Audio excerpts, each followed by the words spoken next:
reviewing the second third of those 6 years. How does that work out in math? That's right. It's good. Did I do good? Third and fourth. Yeah. So we'll be covering these topics, and we're on class 2 of this course, which is really looking at the essence of the essence, the bottom line about Buddhist practice. So I'm going to invite you, especially tonight, that you park anything that's bothering you about your life. Yeah. Consciously push it outside this room. Imagine it in a bubble out there. It will wait for you. It'll pop into your mind later. I guarantee it. Yeah. But allow yourself, give yourself 2 hours of peace from that thing, knowing that when you come out of it, you will have tools to address that thing in a way that you don't currently have tools. The essence of this class tonight is really the whole point, the crux, the access that makes the path to enlightenment and awakening function. So we started touching on it last week. We'll review a little bit. So it's a special class. It's probably the most special class out of all of the 6 years. I won't do it justice in 2 hours. It takes a ton of virtue, a ton of an energy inside of you that you can't force. It takes a ton of that for you to hear words and have an awakening thought about them, a powerful thought about them. I think Arya Nagarjuna said about the topic tonight that if you had the seeds, if you had the virtue inside of you, you would hear these words and weep and get chills down your spine. He also said you might just think they're words and they're not dependent on the words. So I hope that you create the conditions for yourself to say whatever it is that's bothering you, 2 hours of thinking about it or brewing about it or being concerned, whatever state of mind you brought in here, say bye-bye for it for 2 hours. You deserve that. Yeah? And you might see it differently when you walk out. If you don't have trouble, because we do and we don't, if you're having an opportunity or a joy or you just started something awesome, same, park it outside. It's going to change. Park it outside. And hopefully you get to see it for the magic that it truly is. You will see it with more grandeur. You will see it for the preciousness of what it is if you hear the power of the words of this class. Yeah. So I'm just inviting you to do that. If you just want to hang out and fall asleep, you can do that too. Yeah. So we're on class 2. Thank you. Thank you for all the offerings. Thank you for coming and turning out. I was thinking about it on the way here, how fortunate we are to actually have this space and the opportunity to sit and talk and conceive of rare, precious things. So we're on class 2 of this course. The topic is the Diamond Cutter Sutra. You just saw a Tibetan Buddhist ritual of prostration, which is to set our minds straight before hearing something important. We do 2 other little rituals that if you learn them, you get to hear the meaning behind them. You get to experience the meaning behind them. If not, they just look cool because you do all these weird hand gestures and people think you're a weirdo. But it's not about the hand gestures and it's not about the sounds. It's really about what's going on in your mind as this wish comes up. And so the first thing we do is we do this thing called offering of the mandala, where you imagine a world that is free from suffering, a world where every being is completely in bliss. And you offer that up to that part of you that teaches you, that hears wisdom. You offer that up to your teachers. Yeah, so.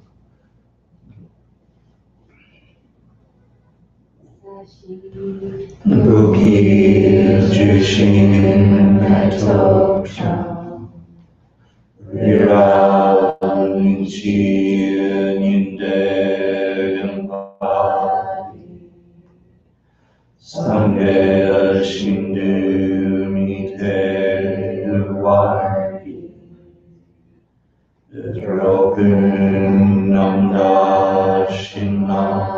Druparsho.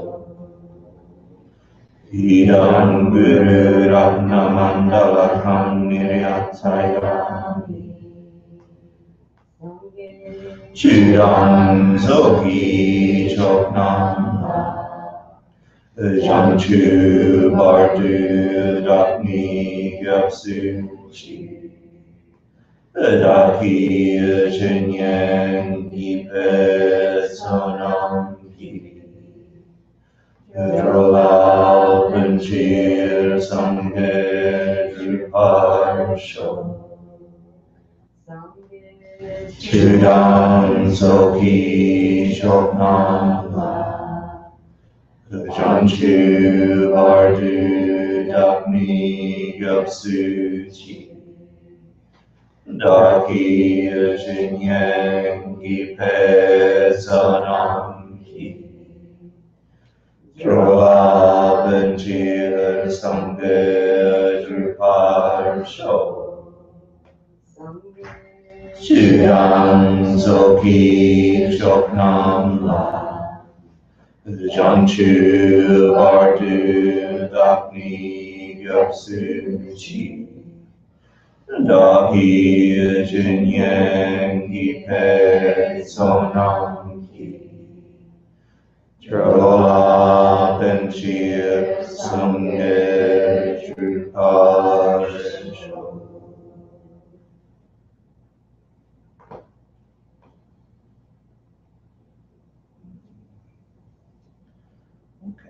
So the format for the class is, for those of you who weren't here last week, we get to do a quick review by those that were here last week. It's an opportunity for you to get to know each other. It's an opportunity for you to get your mind in the headspace of what we're going to cover. It's not frightening. It is strange, actually. It's not, it's not frightening, strange things. It's pretty strange to be talking about these things on planet Earth at this time. You could be doing 1,000 other things. And if everything has a cause, there's a reason we're together in the room tonight. And there's a reason for the words that we perceive tonight together. So enjoy the strangeness, get to know each other. I'm going to divide you into 5 groups, and you're just going to review the 3 or 4 questions from the essential questions from last week. So then with that mindset, it makes sense what we're talking about tonight. In summary, we talked about the text that we're studying called the Diamond Cutter Sutra, and what it discusses. Philosophically, it discusses this deep, powerful idea called emptiness. Synonym for wisdom. Every time you hear wisdom in Buddhism, it's talking about emptiness. And it's a specific thing that it is not. And when you understand it, everything makes sense. Without understanding it, you're just trying new things. May as well try ice cream. And then, seriously, the Buddhist thought, the Eastern philosophies make no sense if you don't understand the crux. So last week we talked about it philosophically. Today I'll talk about it experientially and the implications of it, how to generate that experience, and what would happen if you could reach that state of being. I'm sometimes the crying teacher, so enjoy it. I'm going to ask Rachel, Sarah,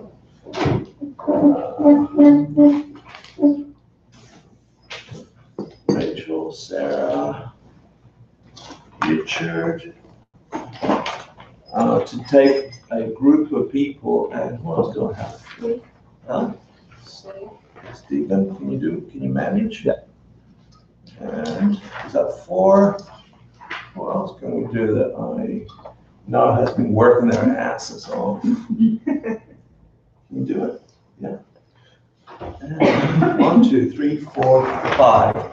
So, not to be strange, go find someone that you really like out of those people. Congregate around a corner there near Walter, a corner there near Naomi, a corner over here next to Allison, a corner here next to Richard, and the center can just hang around Stephen. go and congregate to the corners in the center and just answer those three questions together. I want everybody's name on the piece of paper, please. Introduce yourself, say hi.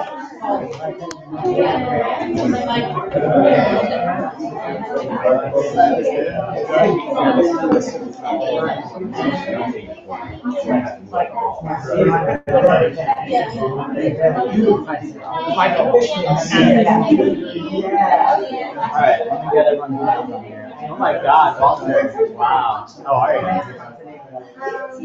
So good to see you.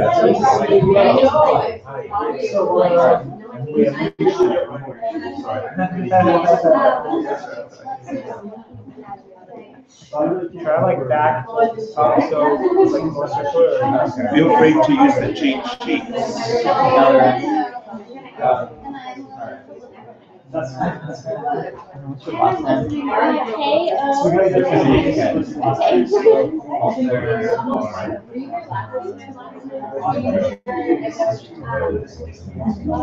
name? Michael what?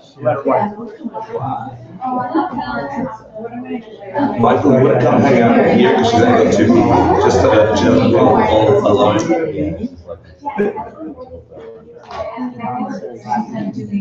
That's alright. I know. Remind me your name. What's your initial of your last name?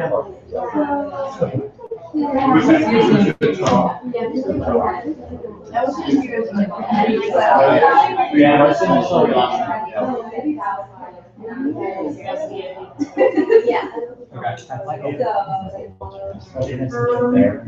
Ready, guys? First question. Explain the three meanings of the word diamond in the title. Title referring to the Diamond Cutter Sutra. Anybody want to give a go at this? I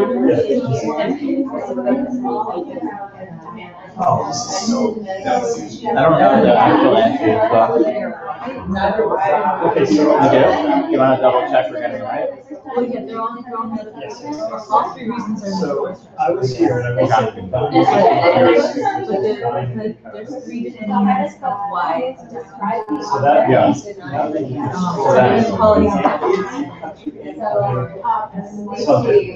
it's the ultimate reality. So if I said there it can't be cut further. The ultimate Could be cut full, but it can't be. What am I trying to say? It can't be stronger than true. It's not cut small. You can't do the hardest ultimate. So learn what that was the first one. Hardest.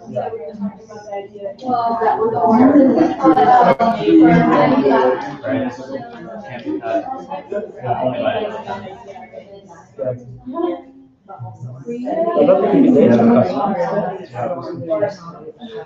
So water is not by much. B.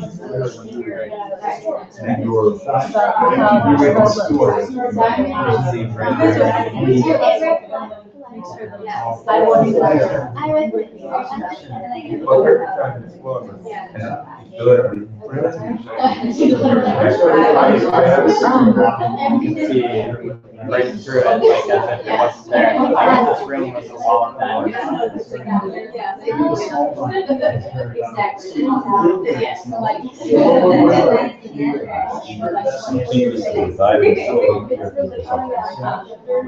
Flawless, right?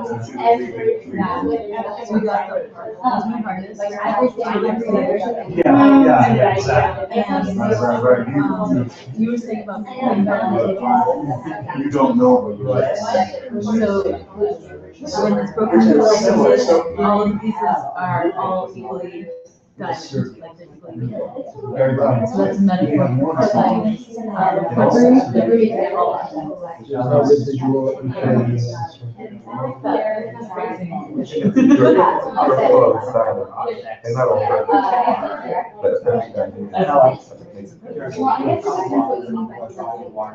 when it's broken into pieces, But it's water, because water is like every like subsets is equally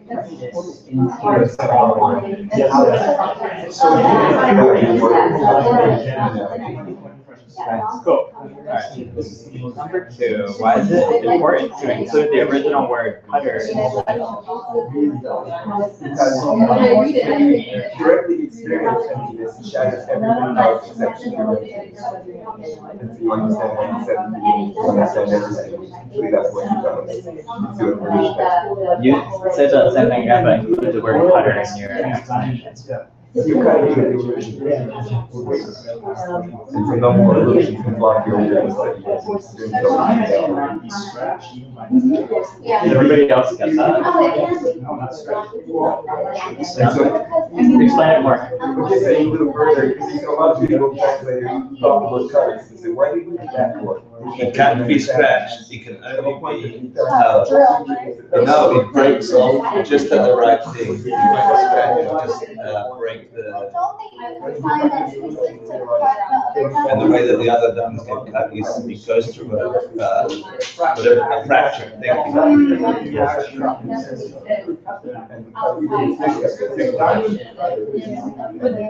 But it's also interesting that like cutting through something that we're choosing as a metaphor. So it's really just like a diamond is an approximation, Keep setting something hard and cutting it. Like another when Jesus gave it, one person something that jumped out his intellect was supreme at the top of everyone. But he was the teeniest person yet and that low access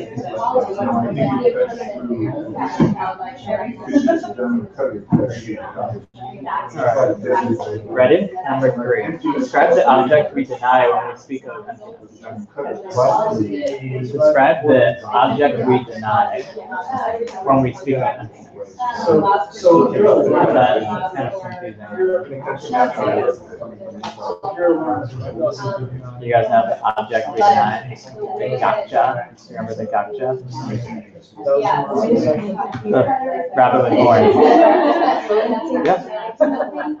So the object we deny is the self-existent thing. So something that exists without a cause, or something that exists, like the pen, without your or perceiving this as pens, it would never be able to exist. This is it will never exist, could never exist. Right, yeah. And then like the second husband, exactly. So we think that's the gotcha, right? That we deny that in the school because it has to come from knowledge, it has to come from your karma. So that's the object we deny, the gotcha, the self-existent thing. And the Everyone's all around pens and pencils.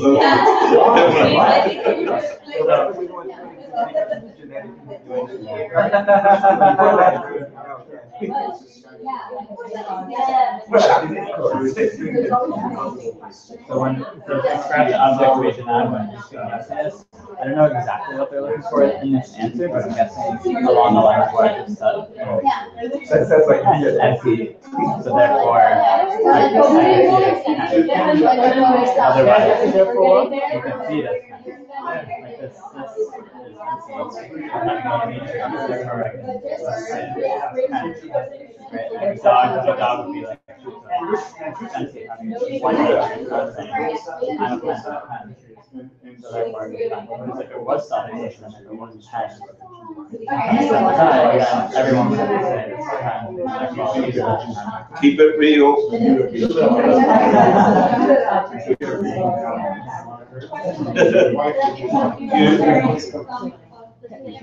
the penny instead of just like the red. Most of the adjectives and most of the nature of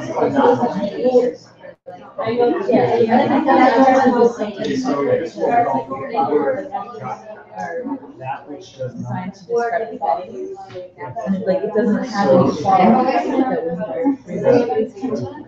Yeah. So the other thing is, the moment you're born, you've been physically or otherwise belonging to that intellectual context, there's fear, life experiences at the moment. The experience like analysis.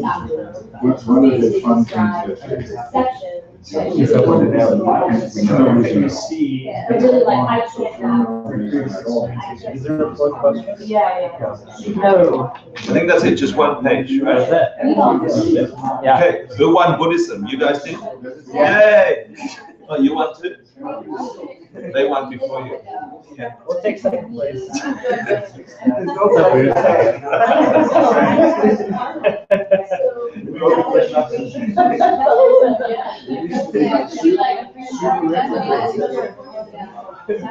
Are you guys finished?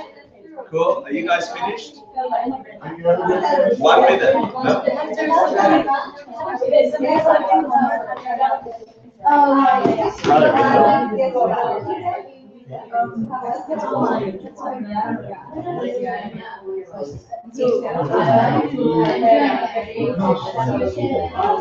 ACIDharma.org.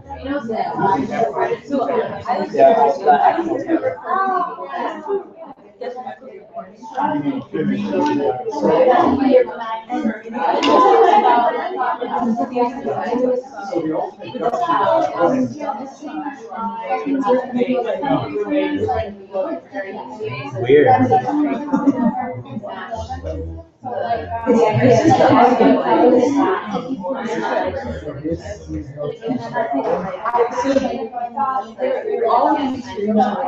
Steve, is the mic okay? Huh? Is the mic okay? Can you go a little higher? Yeah. If you guys a little No, higher. not at all. It's just when you're coming out of the process. Yeah, yeah. So then I slowly turned up. I never got it. Okay.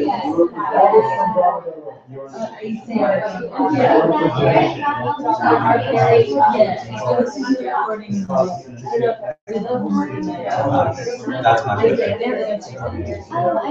Yes. the two questions, I've been talking about psychology for a while. I had a couple of people ask me if Would you like my new bag? Is that yours? Hello. Got a couple of people asking about live streaming. It's live streaming, yeah. Okay, ladies and gentlemen, it is time. It is time. Yeah. Thank you. Actually, can you connect the others? It's a little.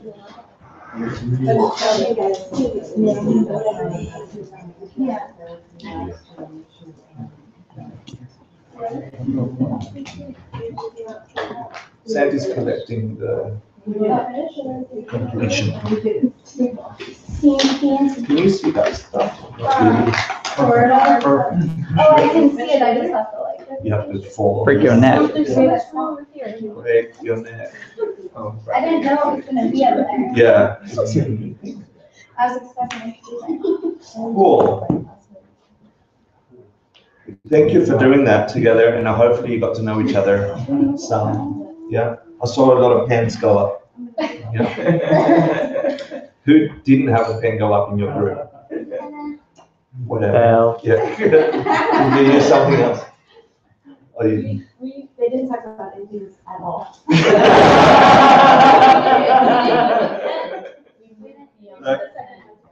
You did the second husband. Okay, cool. And the pink out.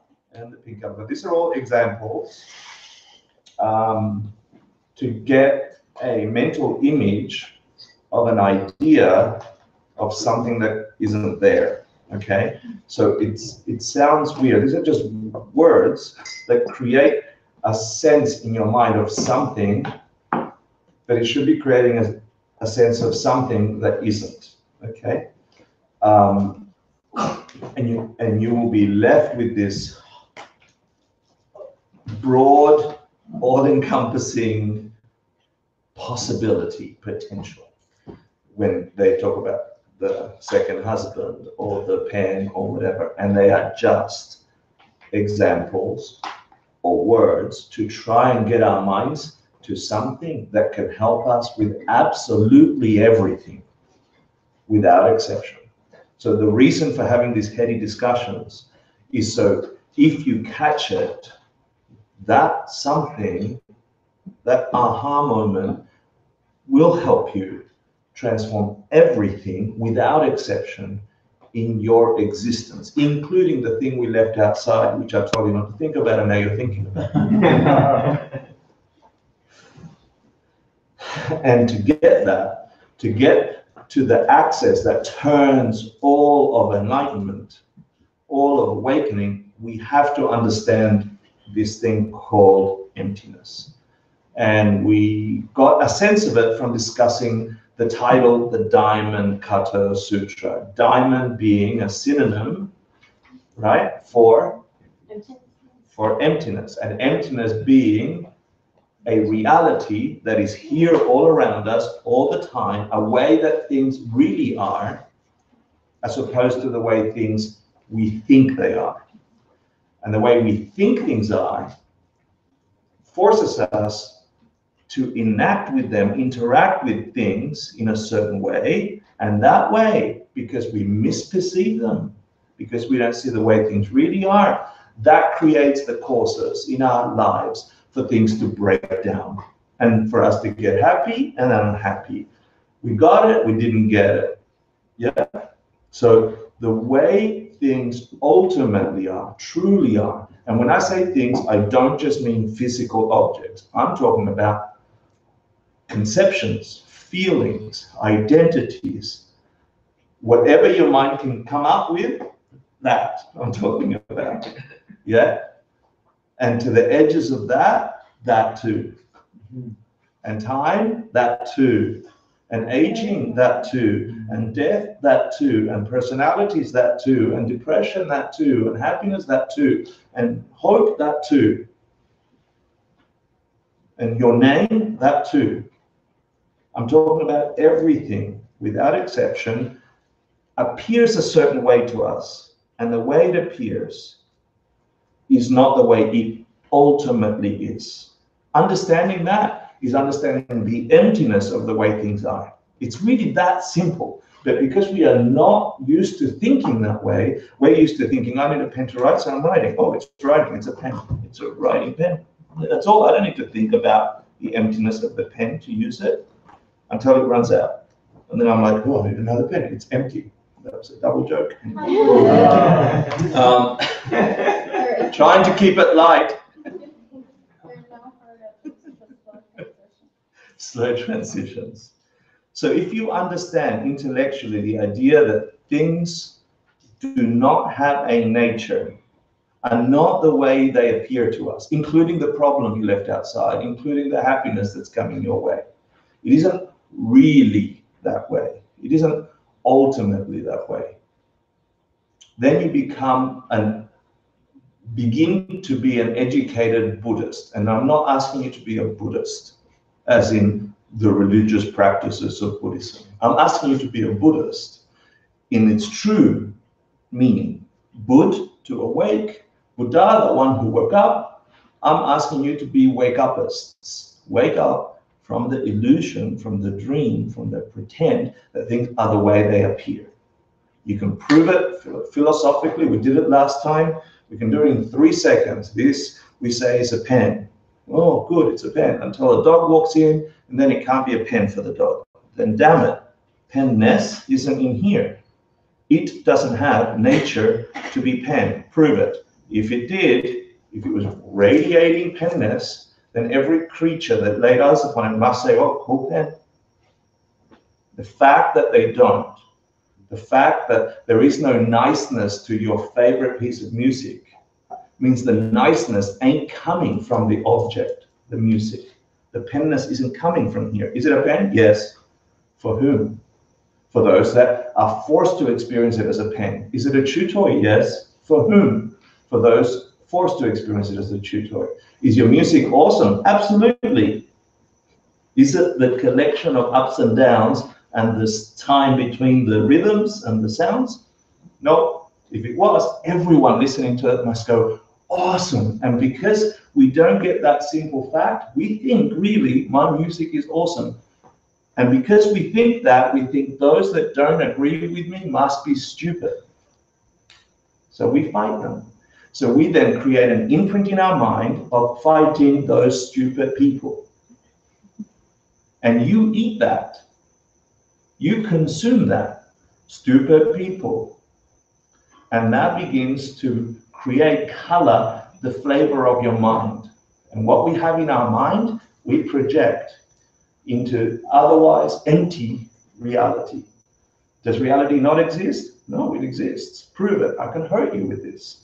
It exists. But does it exist this way? No. No and yes. Yes for humans, yeah. No for those that can't see it that way. It is a chew toy for a dog, 100%. For real it is. It's not like I'm imagining it to be a chew toy. Yeah. They see this and it's like, I want it, I need it, it's salivating. Stupid Hector's waving it, like teasing me with it. Yeah? What a waste of a perfectly good chew toy. Yeah? And we're like, don't wreck my chew toy, you're stupid, dog. No, pen. Do we get that? Yeah, philosophically, all you have to do is say there is something there. Yeah? I know that this takes hundreds, if not thousands of times to get through it until your mind goes, oh my God, he was saying that all the time. Seriously, it takes such a long time. You get it, and then at some point you go, oh, I didn't get it at all. Now I get it. And then you go, oh, no, now I get it. And you're going to go through evolutions of understanding.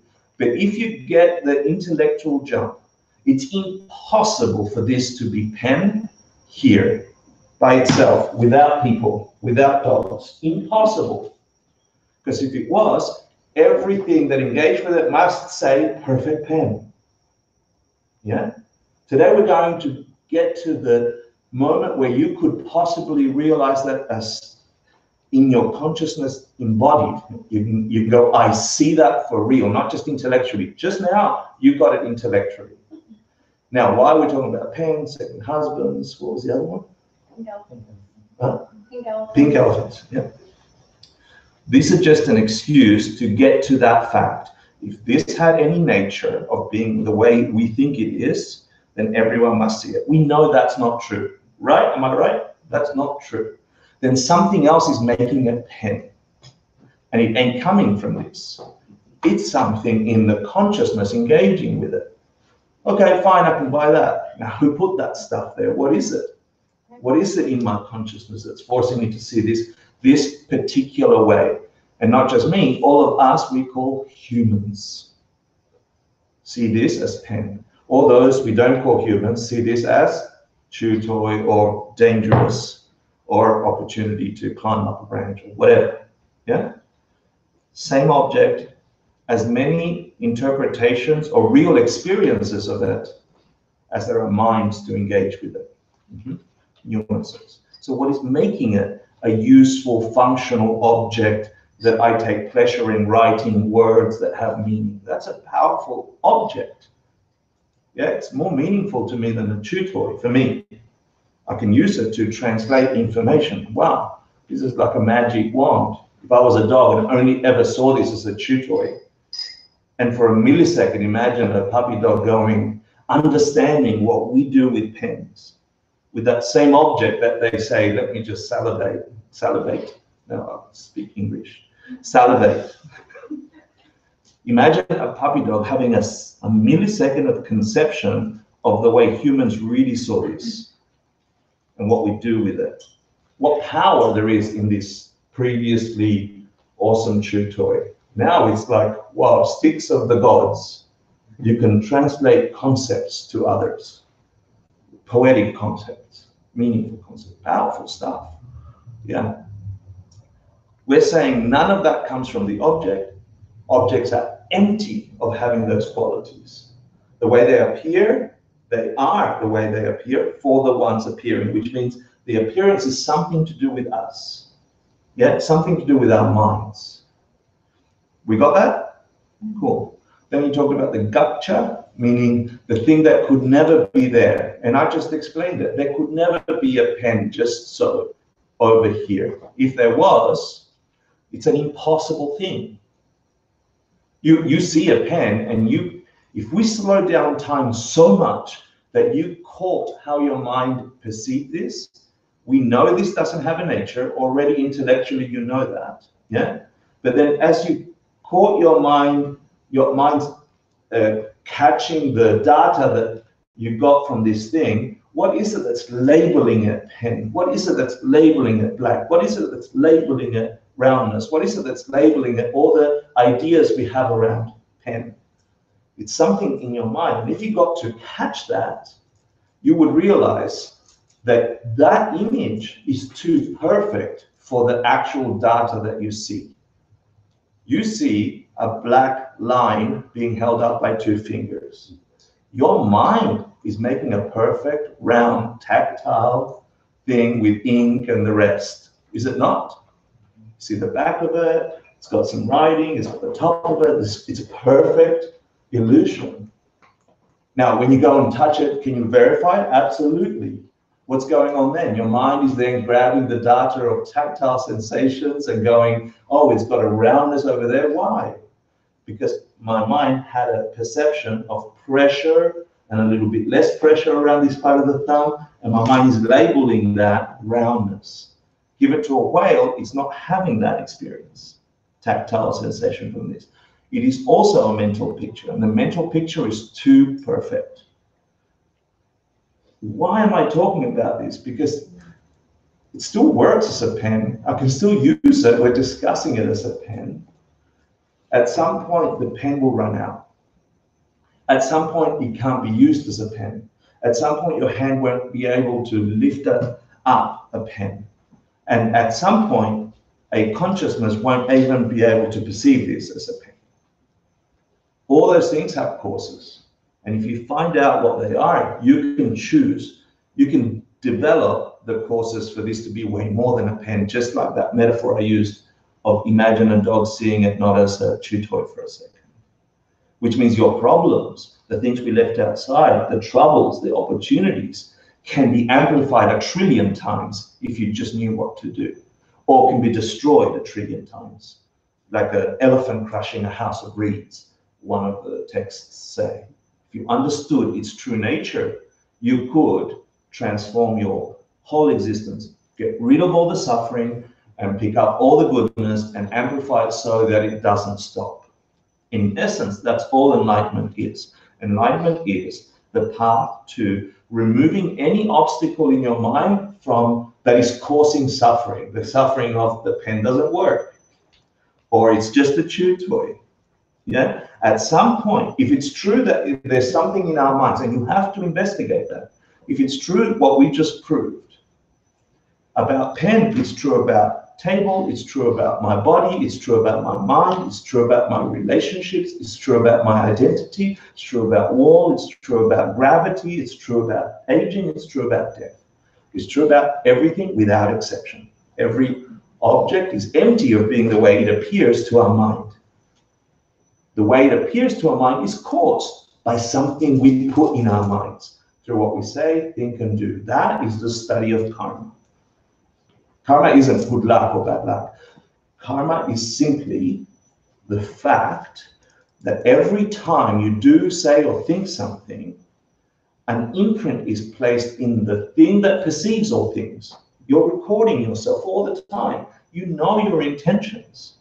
You hear your commentary, your story about your world. I'm not good enough, or she's being a bitch, or I'm going to smile and say this, but I really mean this. You're witness to that reality all the time. I'm not about you, I am about me. And that doesn't go away. That grows. Those impressions in your mind grows so much it projects a reality that isn't there. And if the thing is good, it comes from things that you did with good intentions. And if the thing is crappy, it comes from the things that is crappy intentions. And if the thing is up and down, it's got this thing called misunderstanding, not knowing where things come from. Ignorance, the core of the mistake. why things come and go. And that is the journey to awakening. So we discussed emptiness. We got that? It's not just some bullshit philosophical understanding. I want to stamp that out. Oh, I'm a good Buddhist, I'm meditating. Oh, look at me. Everyone's meditating. I'm going to go into a meditation center also. I must be a good person. Yeah. Bullshit. It's not the point. The point is any trouble that you currently have, including the fact that you're aging, including the fact that relationships break up, including the fact that you hurt, including the fact that anything in your life is breaking. That doesn't have to be that way. It's a mistake forced upon us by misunderstanding the nature of our universe. If you understood what is it that caused pain, you could make more pens. If you understood what made happiness, you could make more happiness. If you understood what made things break, you can stop things breaking. If everything has a cause, everything, our consciousness also creates the causes for our experience that consciousness has. So everything you do, the recording of that, is the cause for your experience of everything. And therein lies the secret. You are the change that you see in the world. You always were. You've created this thing. No one else did, including all the shit that's happening.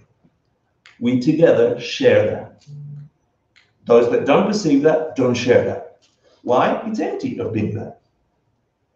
Those that love the president, share that. Have joy and have a positive experience about it. But they're wrong. It's not a chew toy. And so we fight them instead of fighting the actual causes that created a problem for us that don't see that as good. Wow, big responsibility, yeah. Huge responsibility. The implication that things don't have a nature, that we therefore are completely responsible for our reality, even the things we don't like, especially the things we don't like, yeah, is a heavy responsibility. It also implies that you are responsible for all the incredible opportunity and amazing thing that you currently are, a being capable to perceive reality, to hear words that say, you are the maker of your universe, to have a functioning body with a clear mind, to live in the most awesome city in the, well, East Seaboard. No. I was going to say the world, and then I'm like, no, I've been to really cool cities. Yeah. The fact that you are breathing unconsciously and life is flowing through you, also your perception of that being meaningful, also yours. There's magic in your existence, also caused. Yeah, you're also responsible for that. Some people don't have this. Clean clothes, nice white room, center of New York, order me a latte. Who does that? It is also caused. Yeah, the fact that you're capable of doing that is doesn't have a nature. It's not like a given that you could walk around the planet ordering food or walking around the corner and getting served whatever you wish. You know, you want Asian, you want nomads, go nomads. You want Atlas Cafe, you go Atlas Cafe. Anyway, I promise. So I want you to get a clear picture that reality as we see it is not reality. It is limited to the current limits we have, both physically and mentally. But you also have the capacity to see beyond that. Yeah, and if you get it, the implications here are incredible. If you get it, if you see the possibility that the world is manufactured by my mind, which is what makes it real, yeah? If you could hear that tonight and then apply it to your world, if you have that and the theory is true, then you've just planted an incredible seed, an imprint in your consciousness that says, I can transform my world. I can reach an awakened state. I can wake up. If you're able to conceive mentally the fact that things don't have a nature, everything, And that the way things get their nature is by what I think, say, and do. What you say and do is motivated by your thoughts. Everything here was thought of first.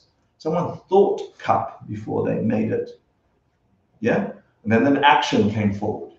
Everything is literally a manufacturing from somebody's mind. Buddhism says it's not just that, it's more than that. It's the fact that things can be manufactured that is in your mind. So if you hear those words tonight, if you hear that conception tonight, and the theory is true, which you have to investigate, I can't force you. You've just created the causes to exit samsara, to exit the cycles of suffering, to reach a state of nirvana, where your mind is freed from the concerns that things are going to turn to crap. The second law of thermodynamics, also empty. Things don't have to break down the way they break down for us. Things don't have to end, aging and death included. Whoa, big claim. It is also a projection based on your past deeds, on sensations of mind and body. Whoa, heavy, heavy, yeah? Are we cool with that? Yeah, cool. You graduated from level 1. Here is your life. This is evolution, unconscious evolution. We are unconsciously we are unconsciously eating, unconsciously speaking, unconsciously watching, unconsciously bumping into each other, unconsciously dressing. We are just unconsciously being on this planet, not aware of all the imprints we create in us, the recipients of everything we do. We think we're dishing out stuff for others. We're dishing it out for us. Whether we like it or not, everything you've ever done and everything you'll ever do towards others is coming back to get you. And it's coming back amplified. Because things grow, seeds grow. Tiny impressions in your mind become giant things that seem so solid and unstoppable. Causes happen before the thing, right? So you cause something before the event. A tree cause was a seed, it came before the tree. Yeah, a seed came before the tree. But if a tree's full grown from that seed, it is way harder to break down than pulling out the seed. Is that fair? These things are the same. Every intention, every action of your body, speech, and mind is like a seed in your mind creating a forest that you think is your solid reality. You having the capacity to understand just a word from here is also a result of some seed that you did. You shared understanding with someone else. And it's grown into an understanding of something awesome, if that's what it is for you. If it's something completely boring, then you've shared something useless to someone, and upon hearing words, your mind is labeling it. Oh, Hector's just a waste of time. Yeah. And I'm having my own experience of that. Yeah, there's nothing here from its own side. Does it function? Of course it does. Because it doesn't have a nature, because it's empty, it functions. So we get it intellectually. Fair? It's a heavy idea. It's a really heavy idea. It is the access to stop all suffering.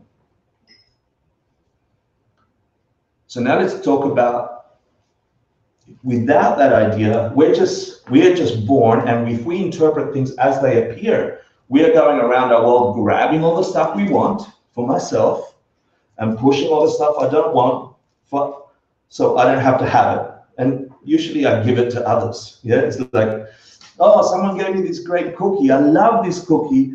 I don't like that part of the cookie. Would you like a cookie? So I'll keep the nice one for me and you get the crap, right? We sort of do that all the time about life in general. Yeah. Oh, there's an awesome job opportunity. Rachel wanted a job. Screw her, I really want a job. Rachel is my friend. Yeah, doesn't matter. I'll apply for the job. It's not natural for us. This path, this zombie-like existence, this is samsara. This is a never-ending cycle of not thinking of other people's well-being, thinking only of my own, and that will cause me to be locked into people acting towards me in exactly the same way as I'm acting towards the world. So no one's going to share awesome job opportunities with me. To make it linear, it's way bigger than that. We're good? Is the converse also true then? Is the what? The converse then true? What do you mean by converse? So you're saying that like if you're always acting toward yourself, then others are going to do the same. But if you're always acting outward, the idea is that then everyone else. That's awesome. That concept is called bodhicitta. Yeah, what sort of bodhicitta? To really wish that everybody, without exception, every sentient creature, be happy. Yeah. If you're forever wishing that, that's all you need to do. Think it, right? And then to some degree act upon it to the best of your capacity. You don't have 1,000 arms. You can't feed all of Africa, right? Just need to want it. Every being really, just for a millisecond, I want them all to be happy. That's sort of what we did with that thing. Yeah. Then yeah, the opposite is completely true. You will be forced to perceive every being there to help you be happy. There's power in that, yeah? But it's counterintuitive at the moment. At the moment, we're survival of the fittest, yeah? I'm trying for survival of the fattest, but nobody's really agreed with that, yeah? Sorry, I did it. Sarah's like, stop doing that. Okay. I'm going to summarize the path to awakening as described by Lord Buddha and all the beings through the Tibetan Buddhist lineage recorded, teacher to student, right up until this point, and how this idea of emptiness really changes the game for us. Yeah. So according to this system, there's 5 main steps that beings go through to awaken. Yeah, and they can use any. Don't have to call it Buddhism, but if they go through these 5 experiences, they'll wake up, and they can call it a woke upist. Yeah, or a Buddhist, right? So it's not like, what I'm trying to say is this isn't reserved for Buddhists only. There are plenty of people that wear Buddhist robes who are not this and will not be this, yeah? And there are plenty of people who are not wearing Buddhist robes who are this and are getting to this. It's not the dress, it's not I mean, it might help if you got the right teaching, and if you understood it the way we're discussing it here, because hopefully when you leave this class, you will have such a clear understanding of what it is that we're talking about, that we need to wake up. Whether or not you can use it straight away or you get hazy afterwards, doesn't matter. But if you just if you got the seed for it, then you then just planted an unstoppable seed in your mind. And you will hopefully go through these steps. You just need to act on them. So pre the path to awakening, we have no idea where things come from. When we get happy, we think we got happy because we got the ice cream, or we got the girlfriend, or we got the boyfriend, or we got the job, or whatever it is. Is that fair? Like, we really think that. So then we think, I'm going to get more of that. Yeah? And there's this saying in Tibetan that if happiness really came from relaxing your body in a comfy chair, what do you call those recliner things? Lazy boys, right? If that really gave you ease of being, then sitting in it for 100 hours should really give you powerful relaxation. And the fact is, at some point, you're going to get uncomfortable in the comfy chair. It didn't come from a comfy chair. But we think it does, so we go, we'll buy a different comfy chair. That one's useless now. I need another one. We think the power is in the object.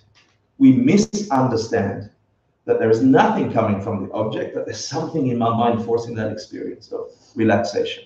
If we knew that, every comfy chair we sit on would turn into bliss.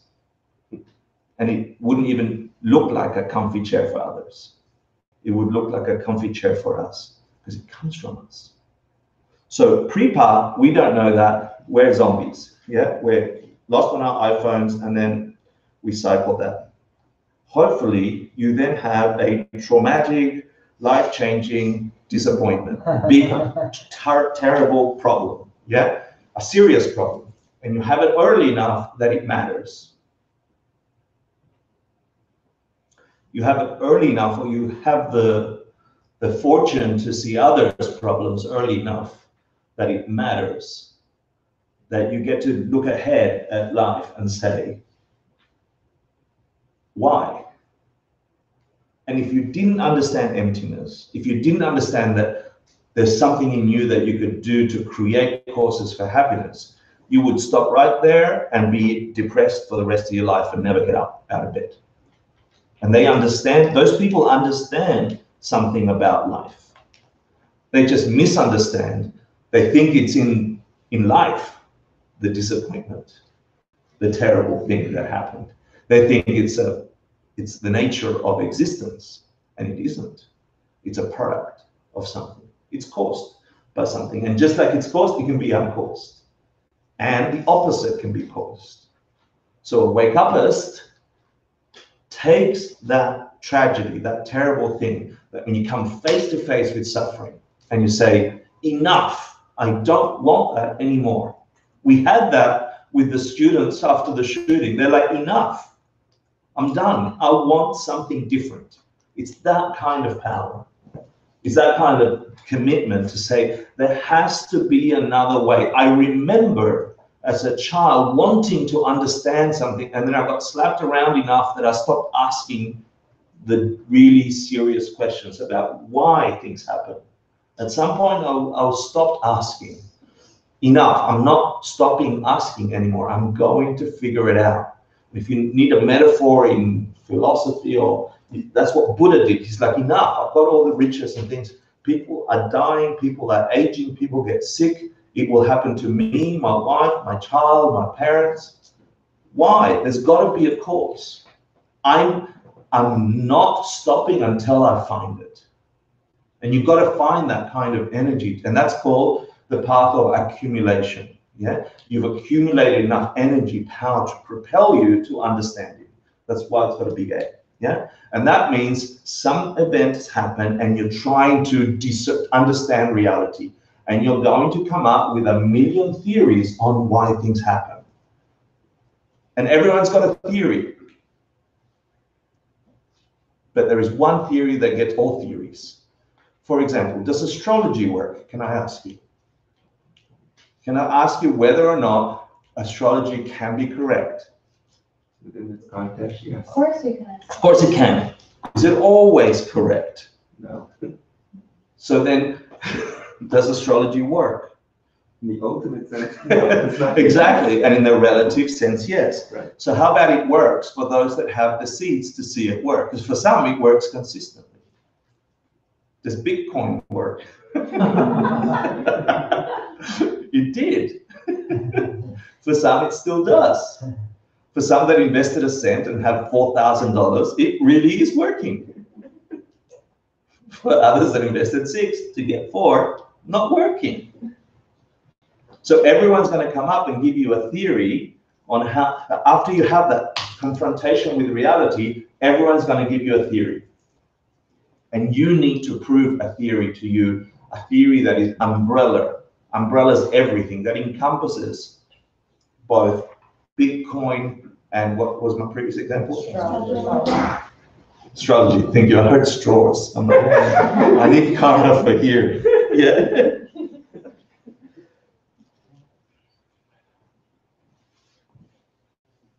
You get that, right? You've had close calls, or you've already had your wake-up calls. Yeah. And some of us, because things change, and then all of a sudden things settle, you go, oh, okay. And then you wait for another slap in the face, right? And then you're like, oh, remember, I should have been doing that for the last 6 years. I'm going to do it now. And then you get some comfort, and you forget. Is that fair? Yeah? But maybe it's the third one that wakes you up, or the fourth, maybe the first. I don't know. The theory is, for me, the fact is, something hard hits you in the face, and you're done with all the alternatives that say this will fix it and that. Eat more rice, have more juice. You know, something isn't, there's all these theories, but one theory is unbreakable. One theory is ultimate. This theory that if things don't have a nature, there's something I can do to change the way my mind is forced to experience the nature, because I can't choose it not to be pen, it's a pen. I want to be something else. It isn't, it's pain. And at some point when it's not pain for you, you're forced to see it as not pain.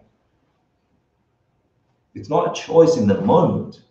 It's an echo for your actions before. We're clear on that? So if at that point you get, and that's called renunciation, you become a renunciate, you're like, enough. It doesn't mean you run away to the woods and somehow in a cave you're gonna be good. Bullshit. You're gonna be, who's meditated in a cave here before? Right? Or gone to a retreat and meditated for a while, right? Who's there with you? Your mind is there in exactly the same form as it was here. Yeah? The first time I did a retreat in a cave, I'm thinking self-existently, meditation is gonna fix it. I know all the meditations, right? And I'm sitting there and I'm like, yeah, this is really cool. Look at me, I'm in a cave. You know, seriously, like all these stupid thoughts are coming up. I'm in a cave. In a cave. Putting a body in a cave is going to fix it. It's bizarre, right? But then there were other thoughts in there as well. I'm in a cave, like Milarepa was in a cave. And I knew a story of this guy called Milarepa in a cave. Wow, that had power. That story had power. That guy woke up. Yeah? Even though he was a schmuck. I was a schmuck. I'm in a cave. He's in a cave. All of a sudden, cave has a quality for me because I've got a story about a cave for me. But really thinking putting a body in a cave is going to fix you, not right. Do you follow? Yeah? So for the moments that I had beautiful experiences because of my Milarepa story, and I could see that they were a product of that, awesome cave. For the other moments where it just became a dank, smelly, rat-infested piece of dirt with rock, not so cool to be in a cave. Fair? Those moments were suffering. Whose mind was experiencing those things? Mine. Yeah? Did it come from the cave? Did it come from the rocks? You know? At some point, I had 2 days of complete fear. No reason at all. Just complete and utter fear. There was a little candle. It was the middle of nowhere. It was up in a mountain. And the flickering of the candle was creating ghost faces on the rock. Huge demons and so on.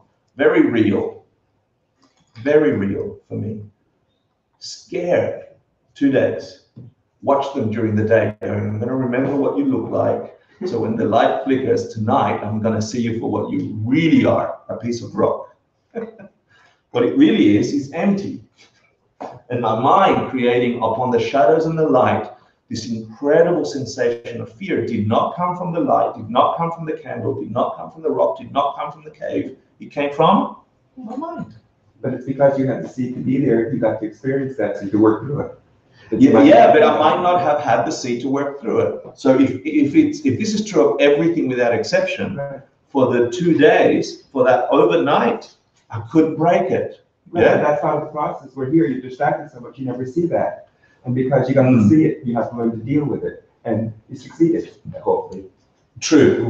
Getting away from the distracting experiences is true. Gives you some respite. Yeah. And then you're able to see things. Absolutely. Because you need to learn how to concentrate. And when it's not always easy going through that concentration because you get to see all your crap that you don't want to see. Correct. But if you get through it, then that beautiful bliss can come on the other side. If you've got the courses for it. Right. Yeah. Correct.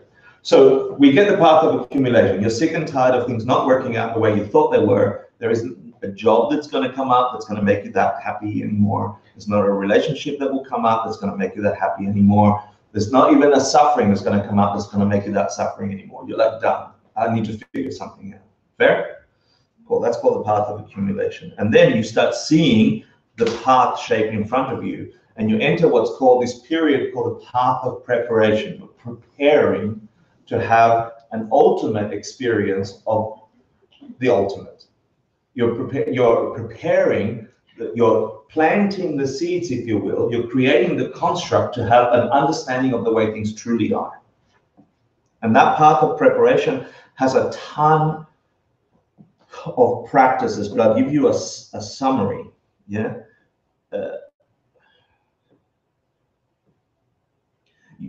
You need to be meditating in a way that is deep. You need to be able to get your mind to a place of rest, a place of deep meditation. You need to get single pointed, the capacity of your mind to be brought to where you want it and stay. You need to do that. And to do that, you need to practice. You need to practice meditation. We are all born with slightly different capacities for meditating. Yeah, my initial capacity was about 20 seconds. If I was lucky, 20 seconds of choosing where my mind went.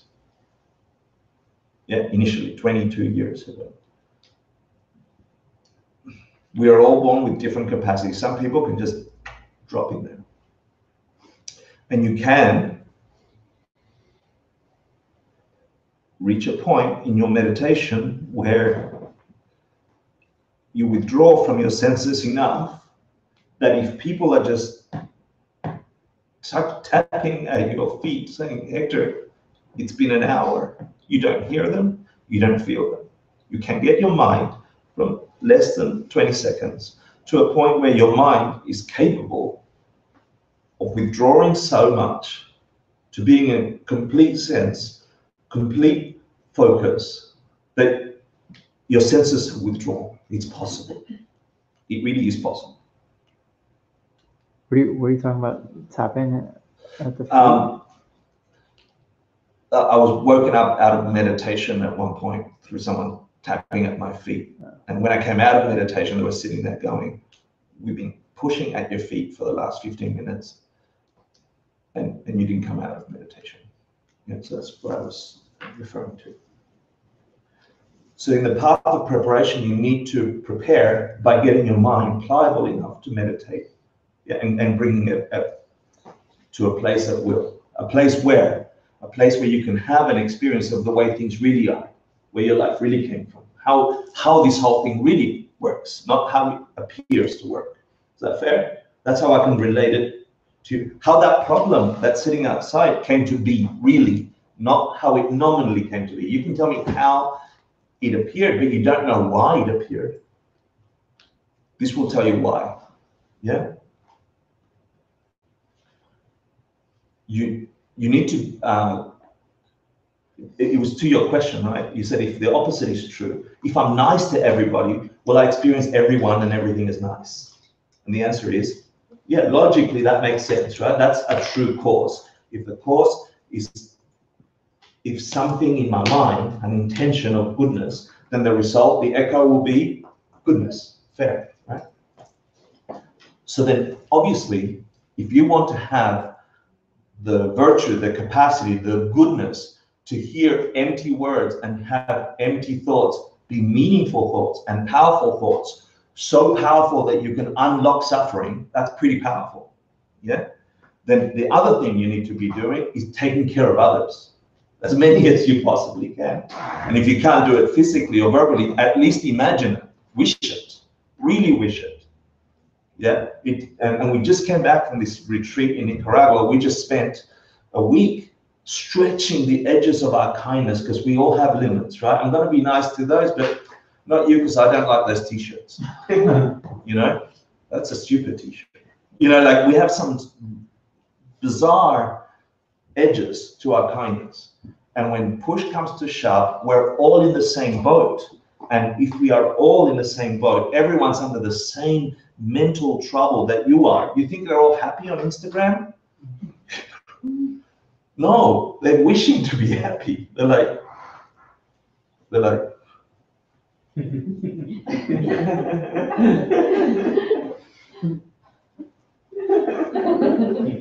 really, just like you, they are. Honest, we're the same. Everyone's mum's gonna die. Honest. Everyone's dad's gonna die. True. If that not already happened. Every beautiful thing you like about your hair, believe me, it's gonna go away. Really believe me. And all the trouble that comes with Did I find just the right product to make it stay? The hours, the years of wasted energy. Right, where I should have been taking care of other people's hair instead. So you need to be meditating. Fair? Learn to meditate. It's not hard. What is hard is doing it. Take care of people. Stretch the edges of your kindness beyond what you think is capable. It's possible. But I'm gonna get hurt. You're getting hurt already. Yeah? But they might take advantage of me. Stop taking advantage of others. What? Did you hear it? Yeah? Why would you experience that? Pain comes this way or this way. Hurt comes this way or this way. It appears this way, but what is it really? If I don't want hurt, what do I do? Stop hurting. Yeah, but there's a time delay and they're still hurting me. Okay, avoid the punches, but stop hurting. Fair? Yeah? If you want to have this experience, meditate, take care of others. You need to find a heart teacher, a lama, a precious being who for you is speaking such truths and living such truths that they are the highest being on the planet. Now, real or imagined, you've got to find that being and connect to them. Let me say, teacher for you. I am a philosophy teacher here. I'm just sharing information here. What I'm saying is you need to find a being on the planet who's moved you so much with wisdom, who understands the path out, that you can serve them, because that's a powerful object. That's a powerful imprint. Imagine that you had the capacity to help the Dalai Lama. Yeah? Imagine that was within your grasp, that today, when you leave here, he needs some urgent help and you're the one to do it. It's got to be that kind of feeling. Yeah? You're certain this dude has something, or do this, imagined or real, yeah? And you're helping them. Find your heart teacher and serve them like they are the only thing, because they are for you. Because if there is a being in your world that is saying stuff, that is waking you up, that doesn't come from that being, but it's the way it's appearing for you. You need to keep that going. And that's expensive karma. The nature of everything, getting out of complete suffering, that's expensive seeds coming out of your mind. You need to be planting them. The virtue of meditating, getting your mind focused so you remember where things are, and you can have that direct experience in meditation. Serving as many beings as you possibly can, honestly, joyfully, with all the qualities that you expect out of freedom from suffering. A teacher. And like a heart teacher, yeah? And how do you get a heart teacher if you don't have one? Using this method. How do you get a heart teacher if you don't have one? You help someone else, yeah? Or teaching. There's lots of methods, yeah? You just plant the courses and then they will arrive.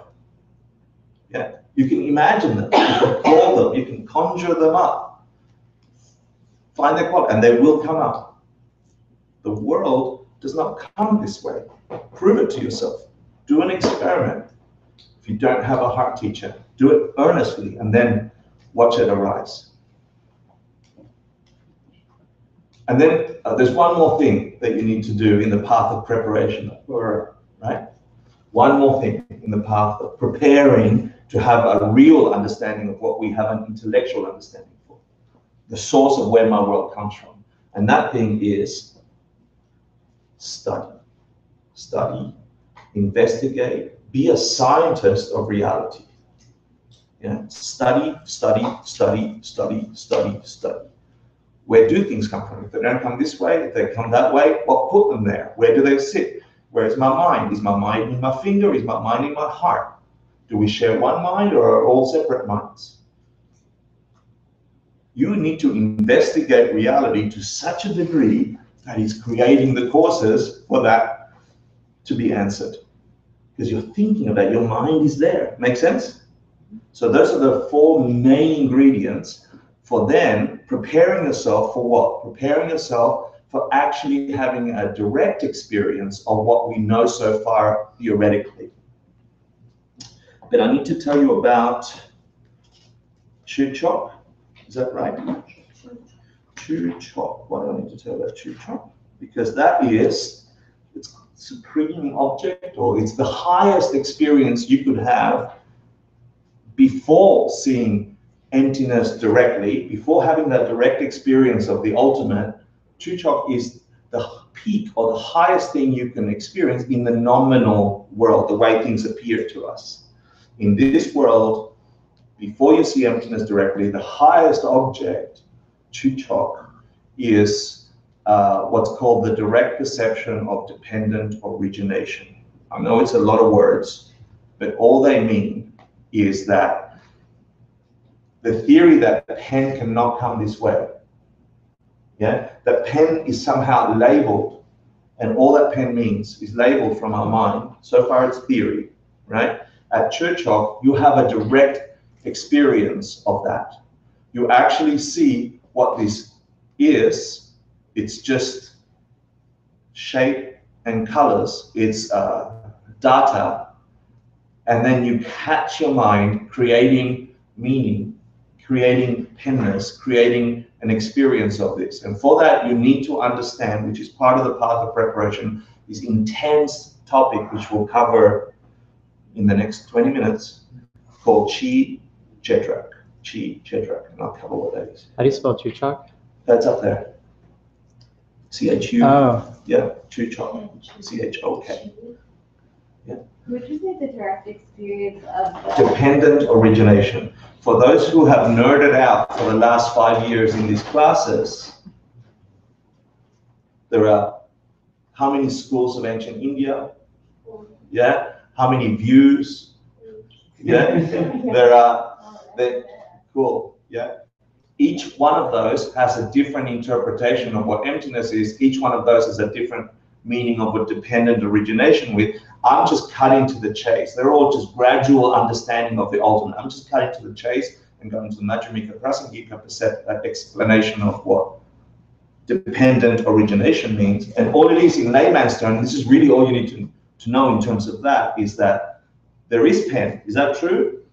Yeah. Just like there is depression, happiness, girlfriend. Yeah, pen. Does it come this way? We proved that it doesn't, right? It comes this way. We prove that there's something in me grabbing this data and labeling it pen, and that's what makes it pen. There is no pen in here. That is dependent origination.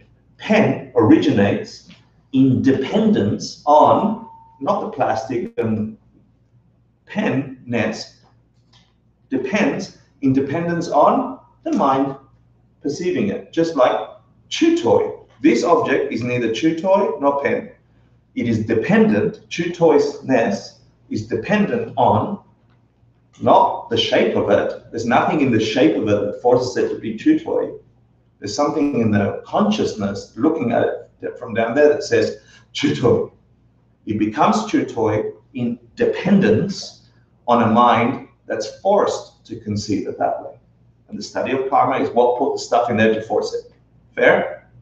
So dependent origination here, Chuchok, is the time in your life that you can have in this life where you see your mind actually creating a construct, a story onto a reality that you sure was solid out there, and you just saw yourself create it. Yeah? The closest I can share that with you is the angry boss story. If you go to the TED talk that I gave on the angry boss, I can say with hand on heart, I experienced a being as not a being, and I saw my mind create everything, every detail of that, the humanness, the angerness, the shoutingness, the sufferingness, my mind labeling that otherwise empty object. Yeah. If you go and study Geshe Michael's explanation, it's when he was sitting making tea for his heart lama, And all of a sudden, because of all the study, all the virtue, all the taking care of, yeah, he saw on the pot some silverness and some blackness and some bubbliness, reflectiveness that had no potness about it, no boiling pot of water about that. But his mind then saw pot of tea. Yeah, something about handleness, and yeah, there's nothing there informing your reality. Your reality is completely this way. And you can get to have that experience if you understand what causes that experience. If you study it as well, if you deconstruct it, you'll get there faster. If you serve other people, you'll get there faster. If you're meditating, you'll get there faster. And that is this far away from the path that we're preparing for, right? So far, you had a tragedy, you got fed up. That's called renunciation. Use that energy. It does not have to be depressing. The fact that you've got bad things happening in your world is the same fact that you got good things happening in your world. The fact that you think it's possible to change it is also cause. So use that energy and go, I need to investigate how to change it. And that's called the path of preparation, where you investigate, you become a scientist of the real cause. You go to figure out that there is a matrix, yeah? And you, even though it appears like it's real, you know it's not real.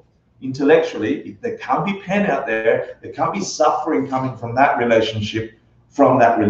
There can't be pain coming from the angry words of my boss, because if so, then everybody that heard them must be paining. Instead, everyone's giggling behind my back. It didn't come from the words. And so you're preparing, you're investigating, you're studying, you're preparing. And then you have this thing called the direct perception of emptiness. It's called the path of seeing, where you see directly. And I can just give you a description of how I understand it scripturally and through accounts.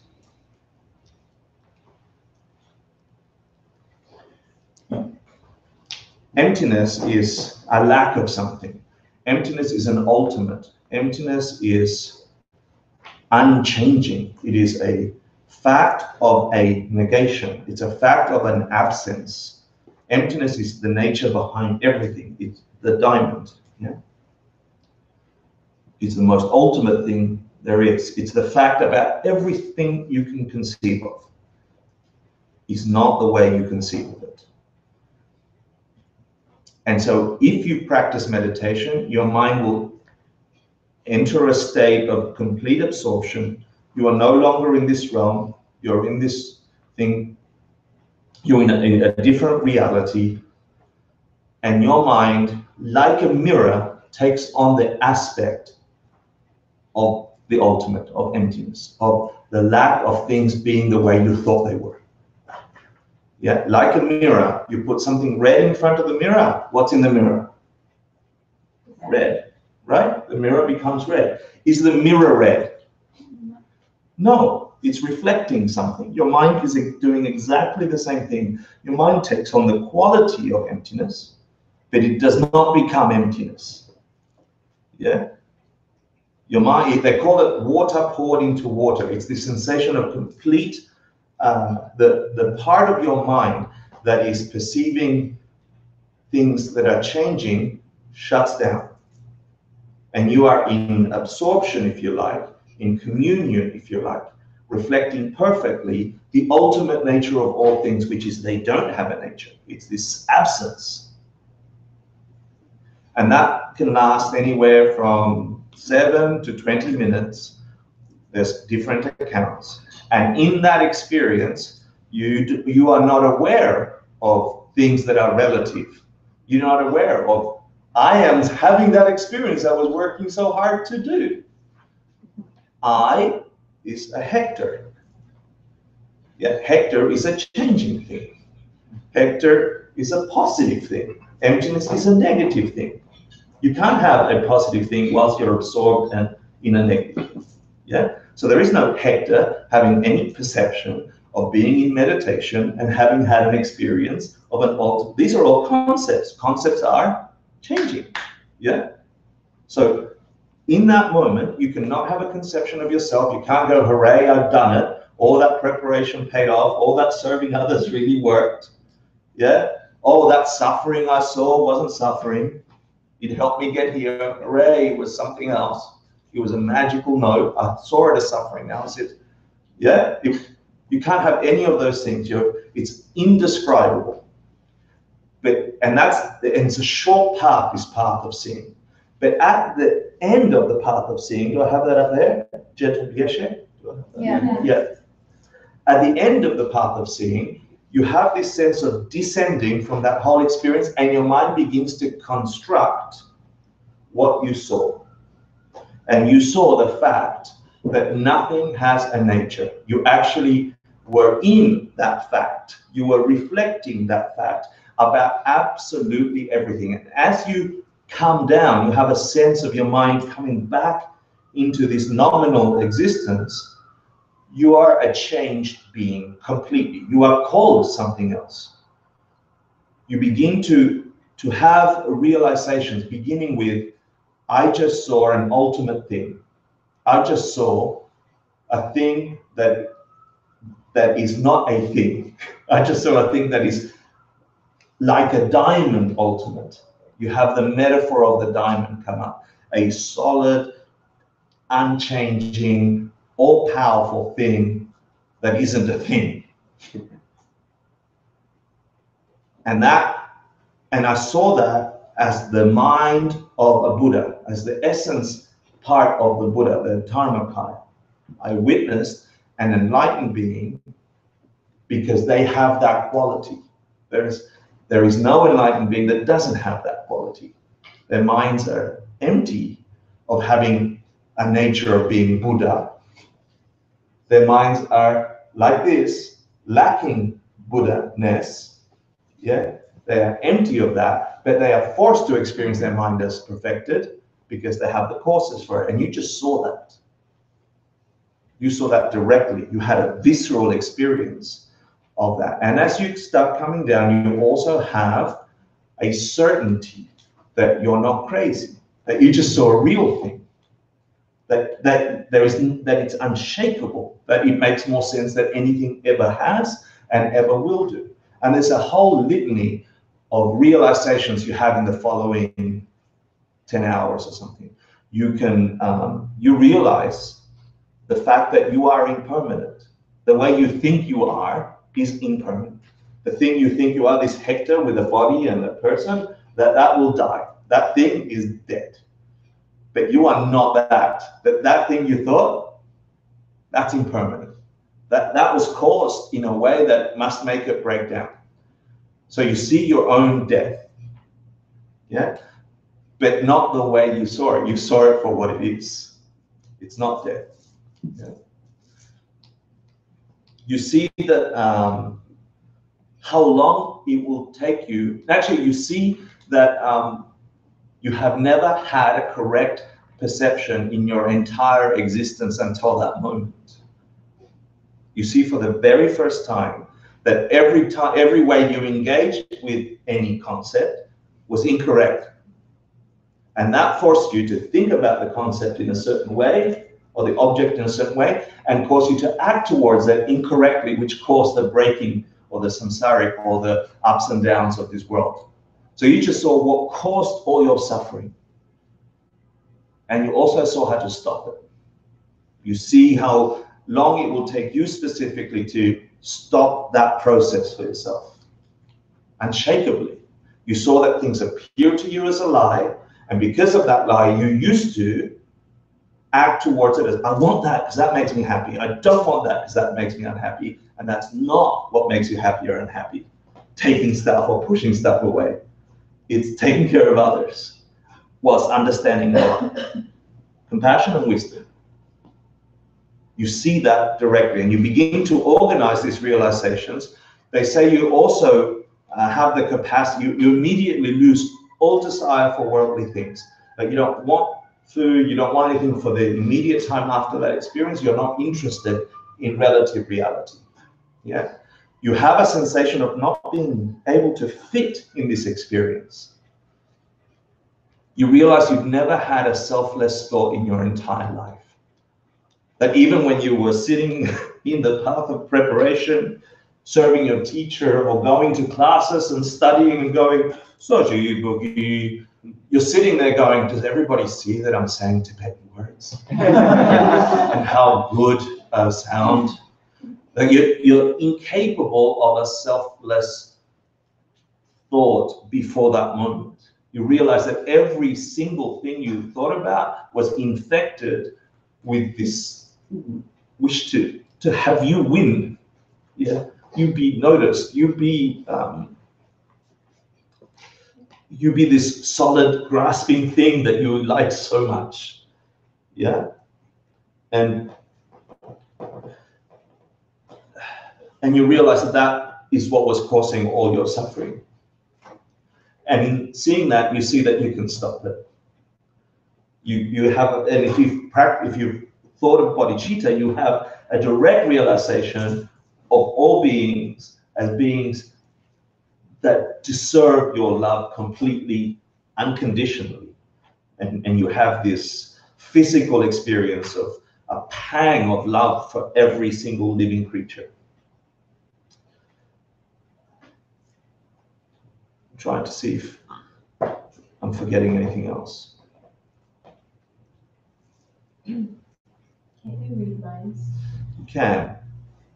You realize that miracles are possible because things don't have a nature, and if you really work at it, you could change the substance of things.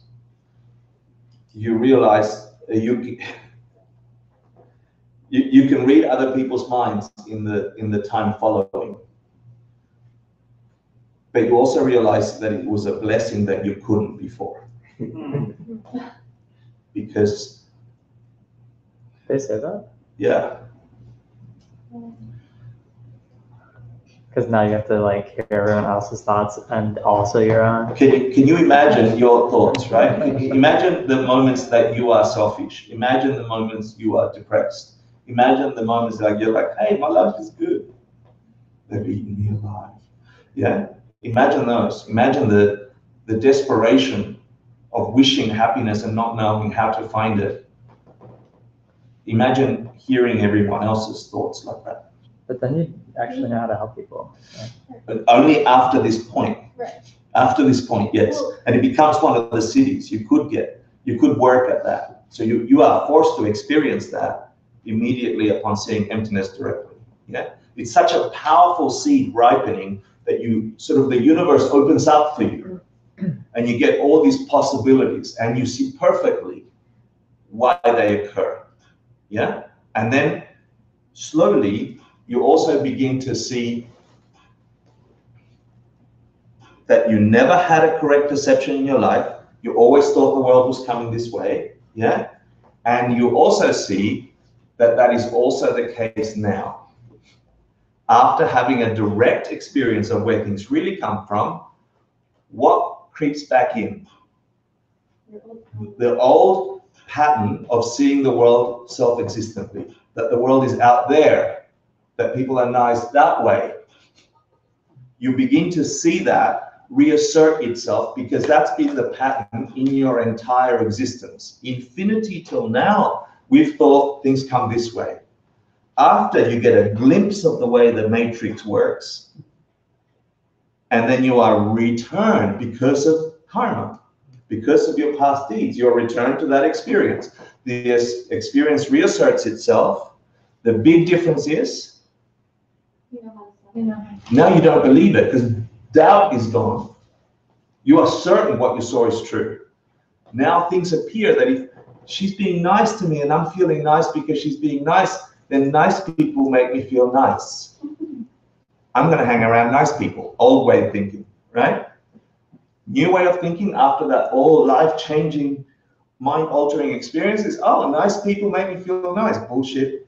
But I still should be nice to nice people, not because they make me feel nice. Do you see it? The world reasserts itself, and they say typically you see that it will take you something like 500 years before you can remove all the seeds that are causing a suffering, well, up to 7 lifetimes, some less. After the direct perception? Up to 7. Up to 7 lifetimes after the direct perception. I don't want to answer any questions. Wait, Yeah. I want to know what J-Pub is. Yeah, this is called subsequent wisdom, Jekta Vyeshe. These are some of the realizations I just covered happen over the period of the next 10 hours or something, and that's called Jekta Vyeshe. Subsequent wisdom. The wisdom you get subsequent to the direct perception of emptiness. Yeah, and that's why it's at the very tip end of the path of seeing. It's not fully at the end, it's just before. It's just before the end, that's right, because from that moment, you have all those experiences. Yeah. When you read minds, is it only being is it only beings?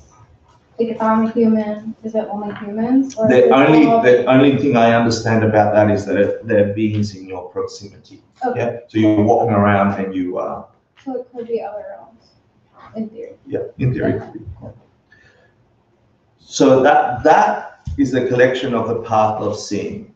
After that, there is no turning back. You're in this conveyor belt out of what caused your suffering. It's impossible for you to do a negative deed because you know what it will cause. You can't be... So you lack the ignorance that would make it a bad deed? Say that again. You now lack the ignorance that would make it bad karma? You chipped away at the ignorance. The ignorance from before is still reasserting itself, but now you've broken that completely. So you cannot do a bad thing towards another. Now, you might be doing a good thing towards another because you understand that will cause your enlightenment. You know what? It's like a speed track out of suffering. But the result of that good deed that you just did, because it's empty, might turn out bad. And you might be forced to have a bad experience because you're trying to do good. That is still possible. Do you understand why? You planted 26 trees of, I want to hurt you, the day before you saw emptiness directly. You're going to have an experience of those at some point if you've done them for limitless lifetimes. Some of those things are going to assert themselves. Now you will have the wisdom to see them for what they are. Yeah, you will see yourself go through 7 lifetimes. Will it hurt? We'll talk about that. Yeah. Will you see it as the source of your hurt? We'll talk about that too. Yeah, and the Dhammapada Sutra talks specifically about that.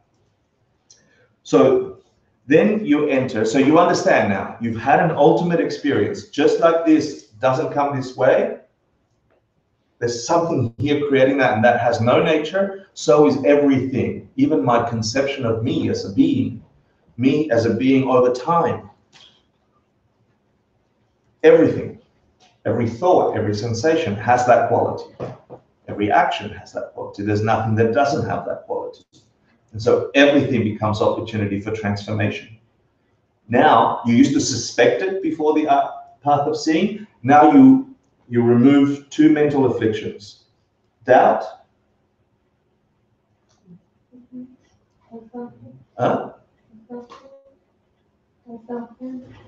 Assumptions, is that what you said? No.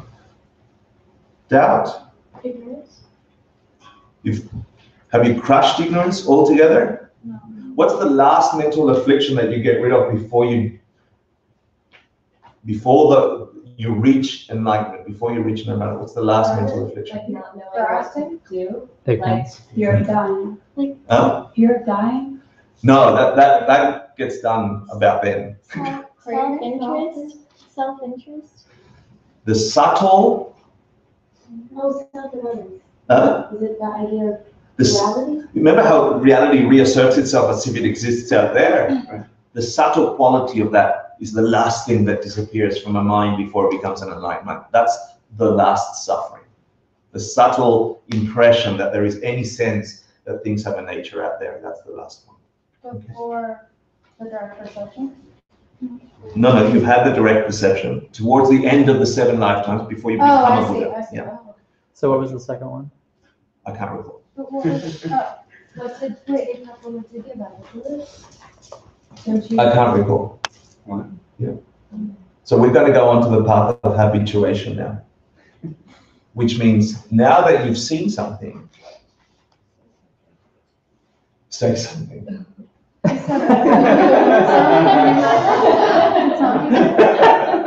It's so beautiful though, because that's Dharma.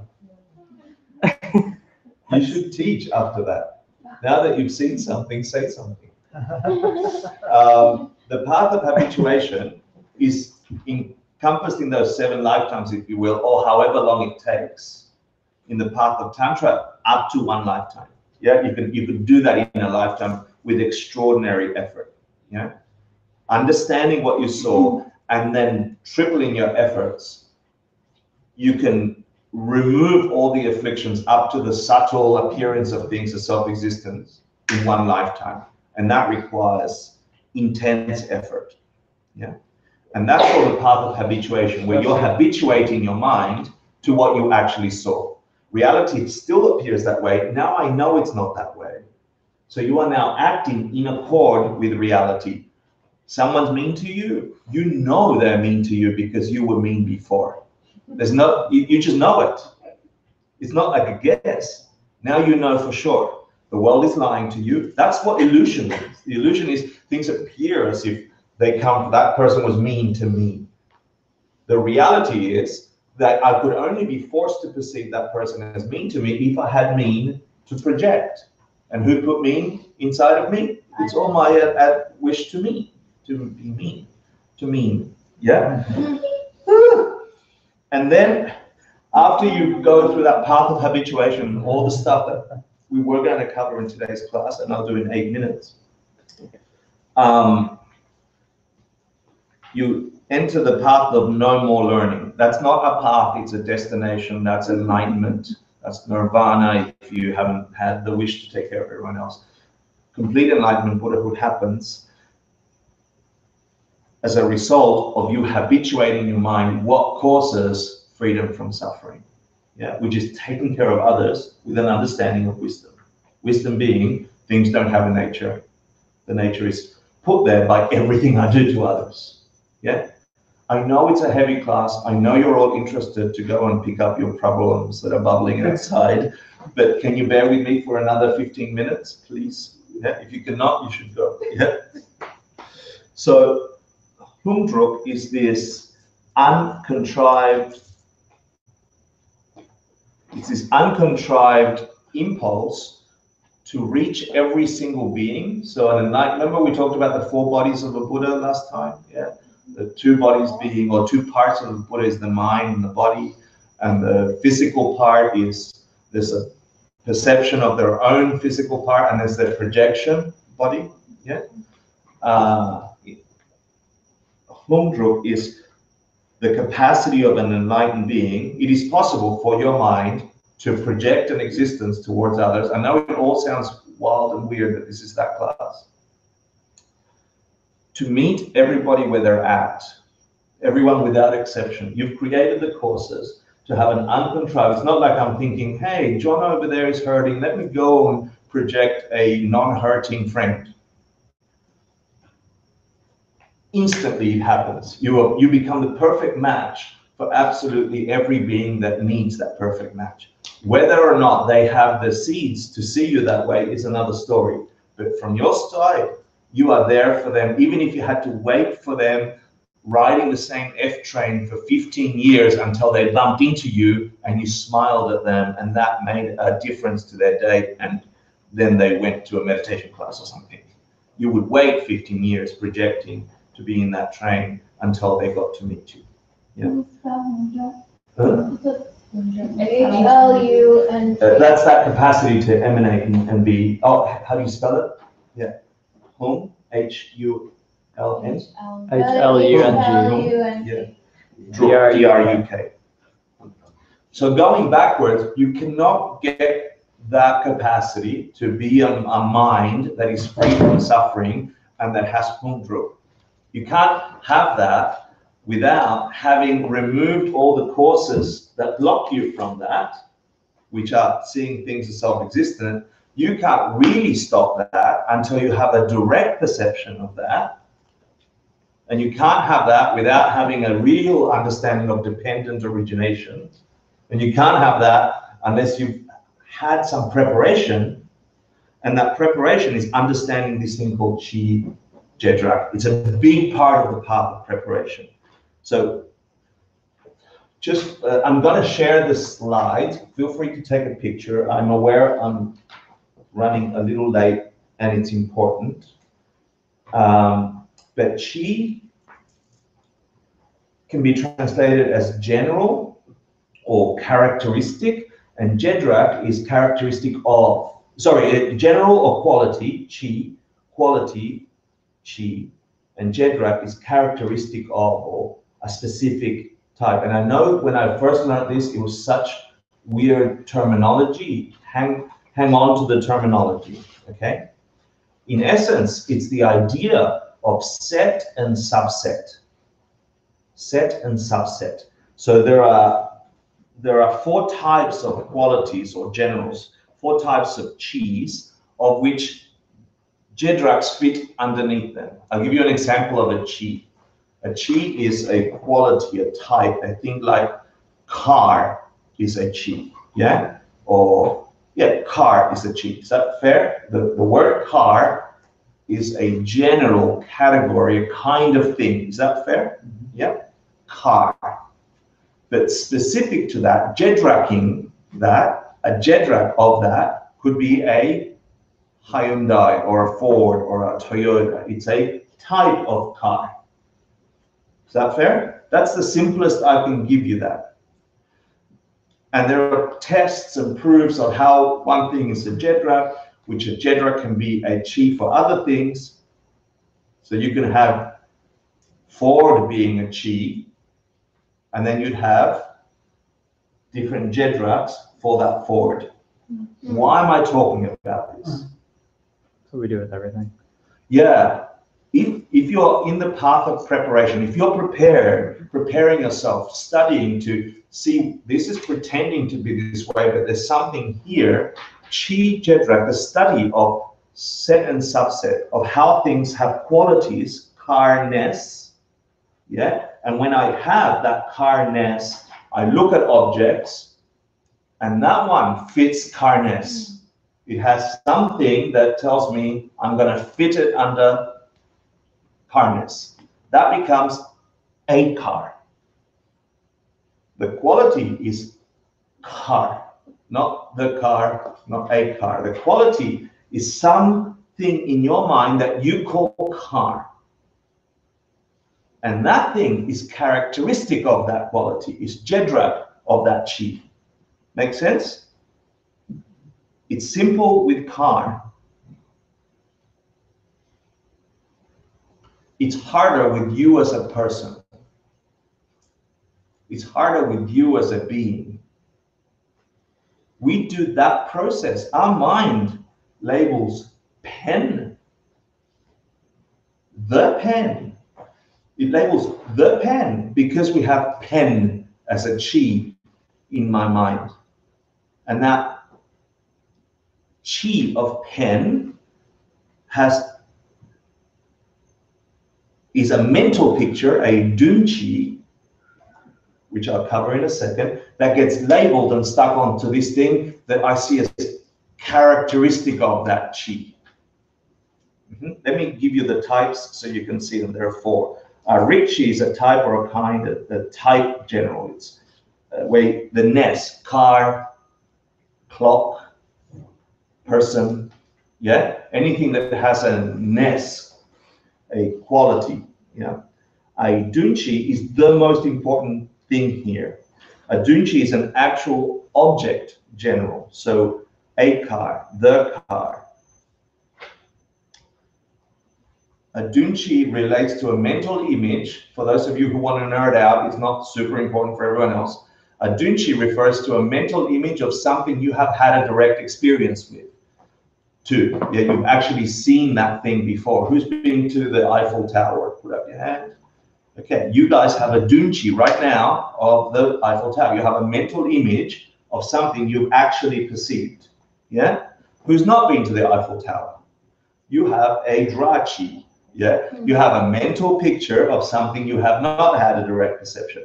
Our minds are doing this all the time. They're creating mental pictures and all the flavors and all the underlying connections to those mental pictures.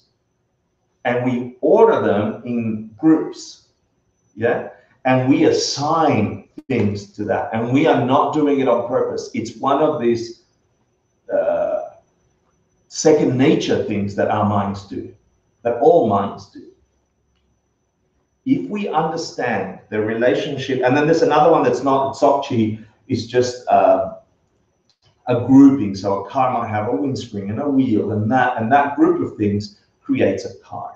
Yeah, that's not that important. The important thing here is the relationship between Rikchi, the quality of something, karness, and the Dunchi, the mental picture of that thing.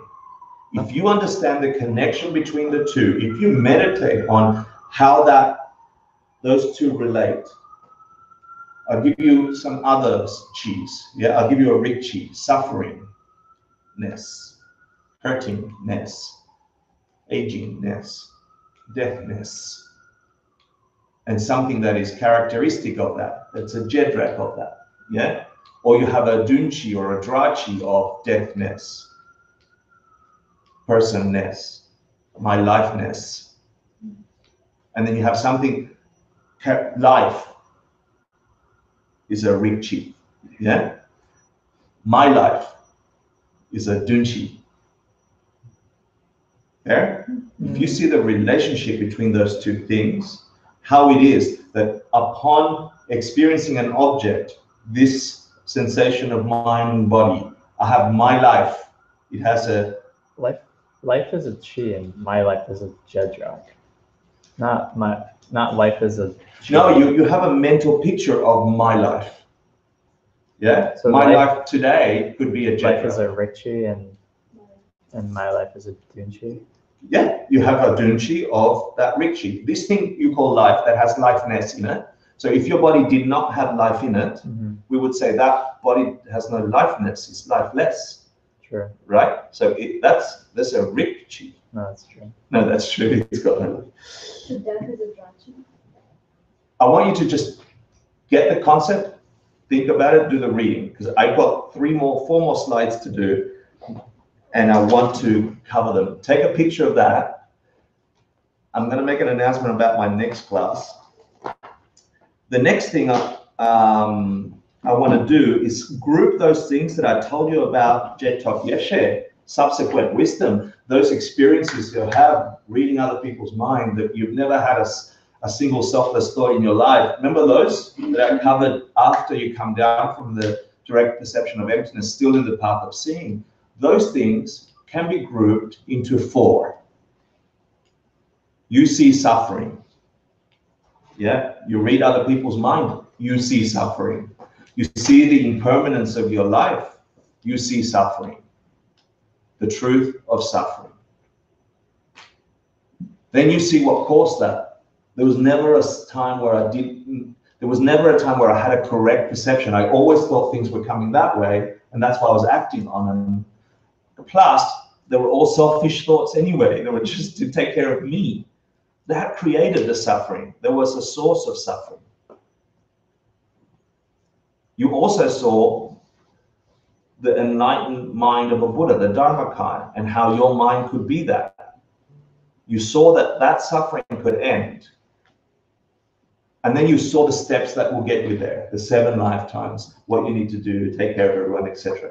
So I've listed them there from the discussion that I had, that in essence, those 16 plus realizations that you have immediately upon the path of seeing, they can be grouped into these things called the 4 truths experienced by a being who has just seen emptiness directly.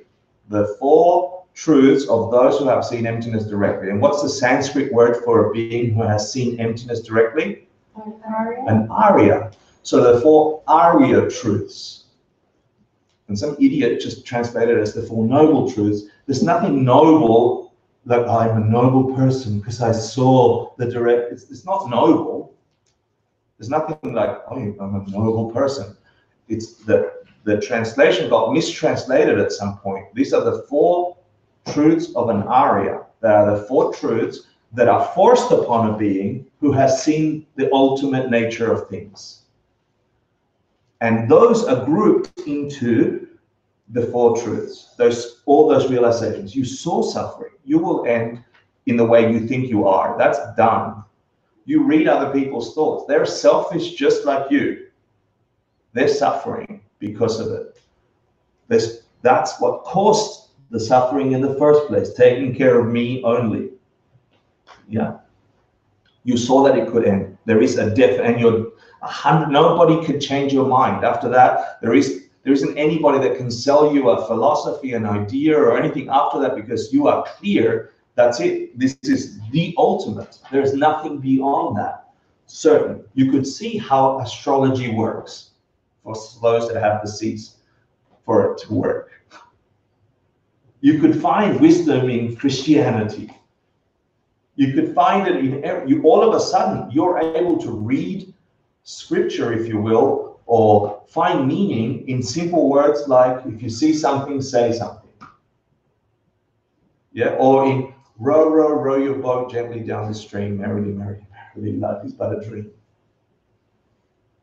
And you could find meaning in that because it doesn't come from the thing. It comes from that. It comes from what you've put there.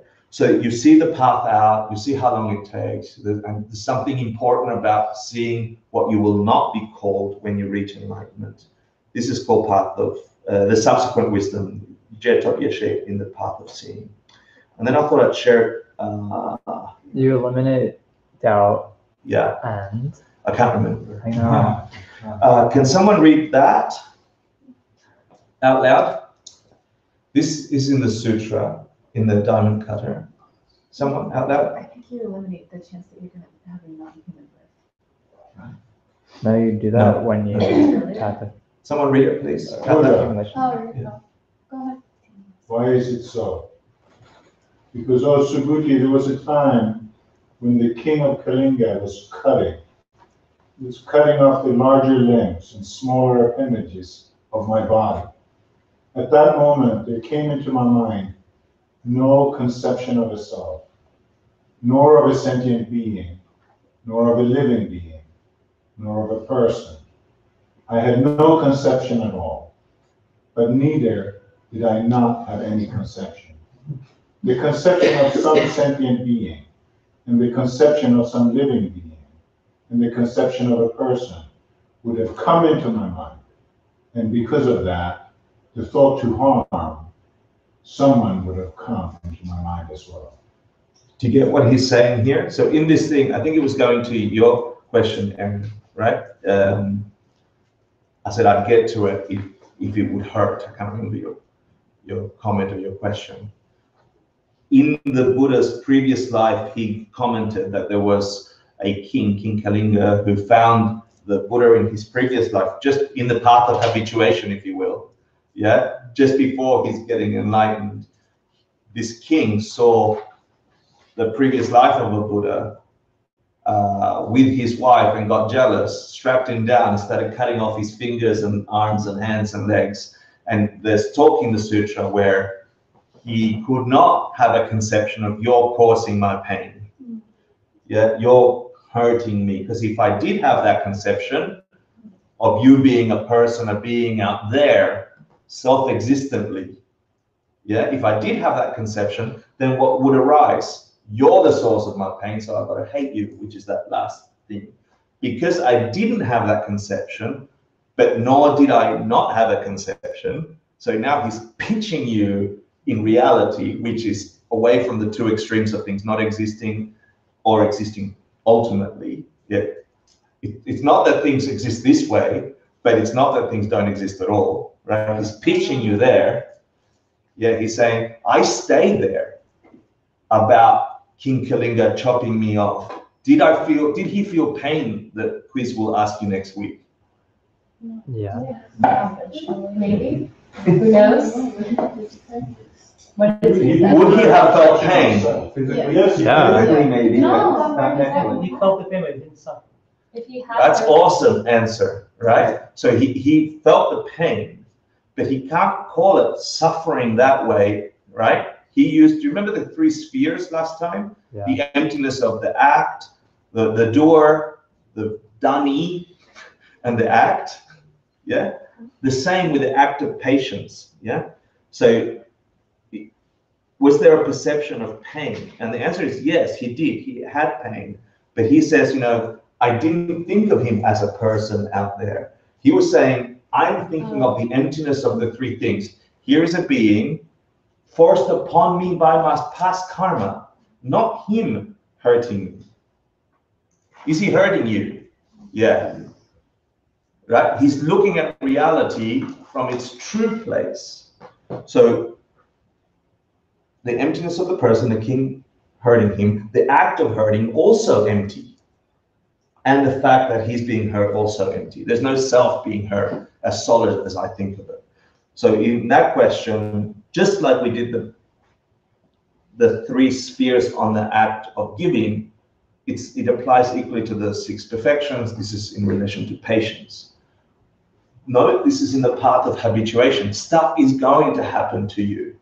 Your old karmas have to come up. You have to get rid of them. You have to purify them. You can't, they don't evaporate because you wish it. Everything you've ever done is coming to get you. So you can get depressed, or you can get working at undoing some of them, and there are things you can do to undo them, to break them down. One of them is study the cause of them, and they get nullified or neutralized. The other one is actively undoing some specific negative things, and that's called the 4 forces. We won't have time today. So how do you think he responded when he was being cut? Did you say thank you or something? he just didn't respond with hatred or with anger, because he knew that if he had, he's just perpetuating the cycle, right? So here's the answer, take a picture, blah, blah, blah. What I'm saying is, when hurt comes your way, when negativity comes your way, if you really want to stop it, you have to remember then where it came from. There's something in you. Everything you've ever done is coming to get you. And it appears as how things are appearing to you. They're not out there. Do they appear out there? Yeah. Is that how you perceive them? Yeah. Does that mean they're really out there? No, ultimately they come from you. And if you change what you're doing, they will change too. But the way to do that is acts of truth, acting in accord with the truth of emptiness, that things don't have a nature, and the only nature you experience is the one that is being forced upon you by your past deeds. 2 more things. Is it anger? Is the second one anger? No. Are you I was sure? thinking that too. Yeah. I think it's the subtle effects of emotions still existing. The subtle effects of That's what? what I remember you saying. No, that's the last thing. So I'm saying 2 more questions and then we're done. You have to understand that when you get happy about something and then it changes, it isn't because it's in the thing. Yeah, but it's not that things don't exist. Aspirin works to remove headaches. Is it in the aspirin? No. It can't be. It never is. Aspirin doesn't work that way. Does it work to remove headaches? Yes. Sometimes. Yeah, the fact that it works sometimes, let's say most of the time, means it doesn't work at all. It is not the cause of removing headache. It might be the method for most people who have the seeds to be forced to perceive that pill as removing my headache. Medicine doesn't work that way for everyone. The same medicine kills another person. It's not in the medicine. There's something in the being that forces that experience as real. That's what makes it real. There is never a medicine that is out there from its own side being medicine. If it was, everybody that got that elixir would be free from suffering. That does not happen. That's not reality. Reality is that there's something in the experiencer that is forcing, yeah? And when Geshe-la taught this the first time, I hated it. Because he's going, does it work sometimes? Yeah, most of the time, yeah? It doesn't work there at all. I'm like, that's crazy, you can't say that. You can't say medicine doesn't work. It freaks people out. It was freaking me out. It means that medicine works for those that have the seeds to see medicine work. How do you make medicine work? Yeah, you protect other people's life. You make sure people are healthy. You take care of other people's life force. Does that mean that the day after you did all that, you're going to be healthy? No. Okay, good. The same for risky investment or something. There was a Master Huashan from the Chen tradition that became Zen from China, went to Japan, became Zen, had this view that once you have wisdom, you don't need morality.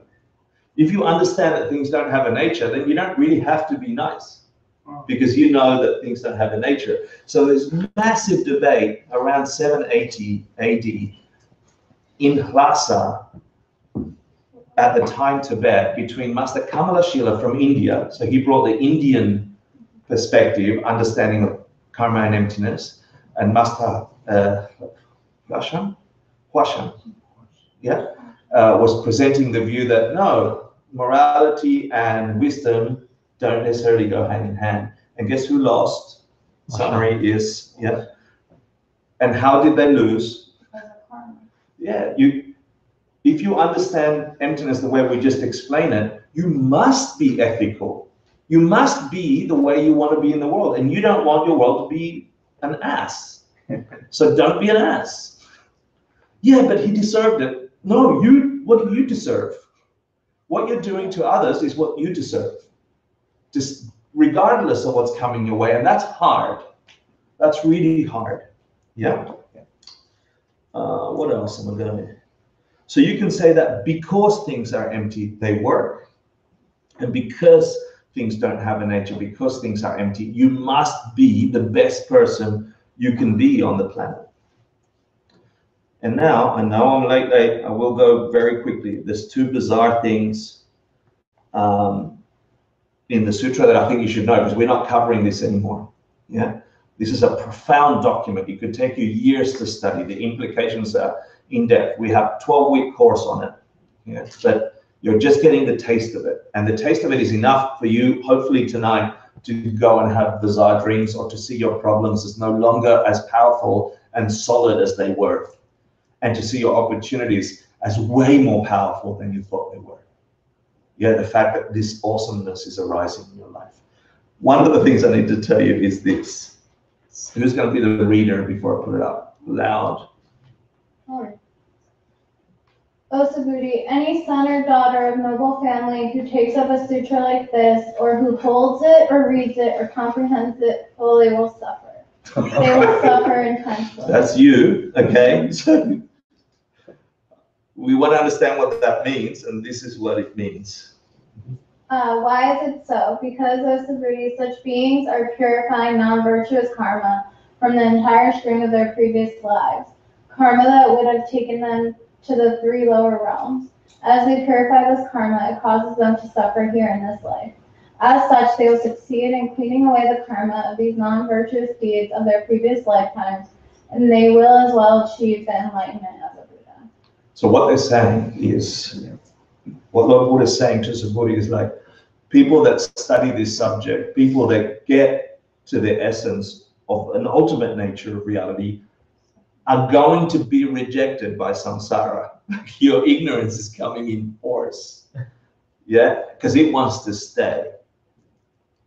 Yeah, and it will be, you'll experience some suffering, but that suffering is a condensed version of what would have taken you lifetimes to purify otherwise. The fact that you've just broken the source of misunderstanding means that what could have taken you lifetimes to realize has just been condensed in this one. So yes, you might get a headache, or someone's going to call you and fire you next week, or whatever is going to happen. You will be able to understand that that is a condensed version of what could have been lifetime after lifetime after lifetime of misunderstanding your world and being lost in the suffering of world, life and death and life and death and life and death, uncertain of where the world comes from. Understanding this thing breaks that. And so he's also setting you up to reframe your understanding of what you thought was solid before. You said 12 weeks? 12-week course? Yeah. Diamond Cutter, it's 10, yeah, it's 10 weeks. I did say 12, it's usually 11 weeks. Thank you. Yeah, it's 11 classes. yeah, 11 I'm not classes. like correcting you, I'm asking. Yeah, I did. So there's 10 classes for Asian Classics Institute course 6, which is the Diamond Cutter. And then there's the review. No, there's 12. And then there's the exam. Yeah, gotcha.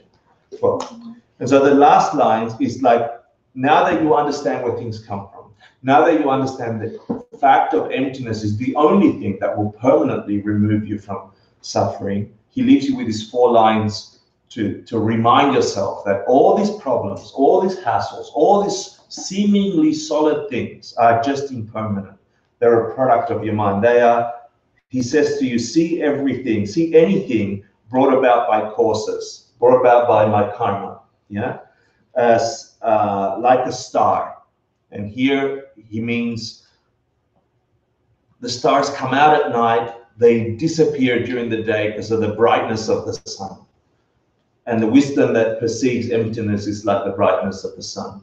The stars come and go, but with the sun, they're not solid anymore. Yeah. So see things brought about by forces like that. Every problem you've ever had is like a star, an obstruction of the eye. If you had a piece of dust in your eye, you would be forced to see everything with that obstruction. You could remove the obstruction and then you'd see clearly. It's like a lamp, an illusion, a dew or a bubble, a dream or lightning, or else a cloud. All these things impermanent, easily gone. Yeah. So every suffering we ever have, even the fact of aging and death, is just like that. It is a projection forced upon us by our past actions. Everything is a fabrication of our mind, and that's what makes it real. And it has no more power over you like it used to. That's the end of the class. Let's make an offering.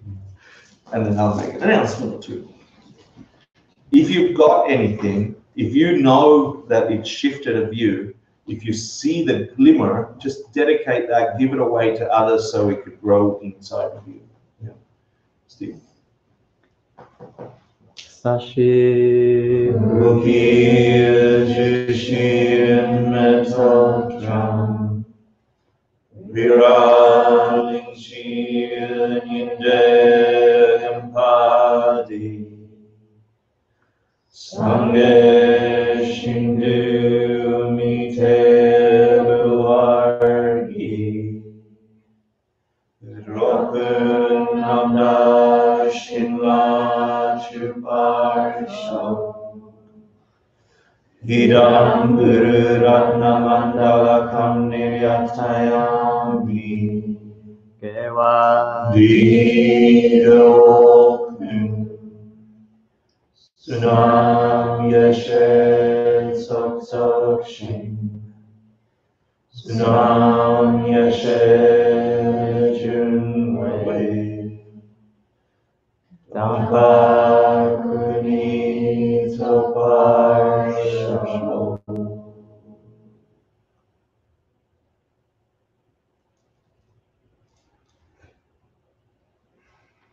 Thank you so much for the opportunity to share the thing that I know no higher. I hope you can find the application of what we covered and that it cures anything you see wrong in your world, that it loses its substance because of what you've learned. You really have the power to create universes that are perfect. Yeah. Next week, I won't be here on Thursday. So I'm teaching it on Tuesday night instead. So you're welcome to be here next Tuesday night. We'll make an announcement. And then on Thursday, we're just kicking G out. Yeah. G couldn't teach on Tuesday, so I'll be teaching the next class, which is Bodhisattva vows. It's actually that thing, sorry, I don't know your name. Robert, you had such a beautiful thing to say. It's like, what about the opposite is true? You just hit on something stunning, and that's this wish to make everyone happy. Yeah. To think of others. It's not a natural thing. So I was really so happy that you mentioned it. There's a way to turn that intention into real power, and that's the practice of vowed morality, of making promises to take care of others. And the next part on this course is talking about that. Why do vows work? And specifically the vows to take care of others. How can they really transform my life quickly? So that'll be here on Tuesday night at 7:30. Whatever Tuesday is next week. And then Thursday we'll be here without me, with the senior students going over Q&As and a group discussion on the stuff we've covered so far. Yeah, so it's an opportunity for you to ask questions and cover, etc. I think that's all the announcements, unless there's something else. This place is run by donations. No. Thank you for donating. I mean, yes. But there's I got a haircut. Yeah, you got a haircut. It's so great. There's a sound meditation happening next Wednesday with a cacao ceremony, or not ceremony, but like with cacao. And then also Rose Erin will start teaching next Thursday before this class. Amazing teacher, and she's going to be teaching weekly. And then also there is a workshop coming up called Yoga for Sacral Chakra with one of our teachers, Alessandra. Can you talk about the retreat that you're going to? Like, plug it a little bit or no? What? If people are interested to go. I'm going to Arizona for, is it the last? Is it the long run?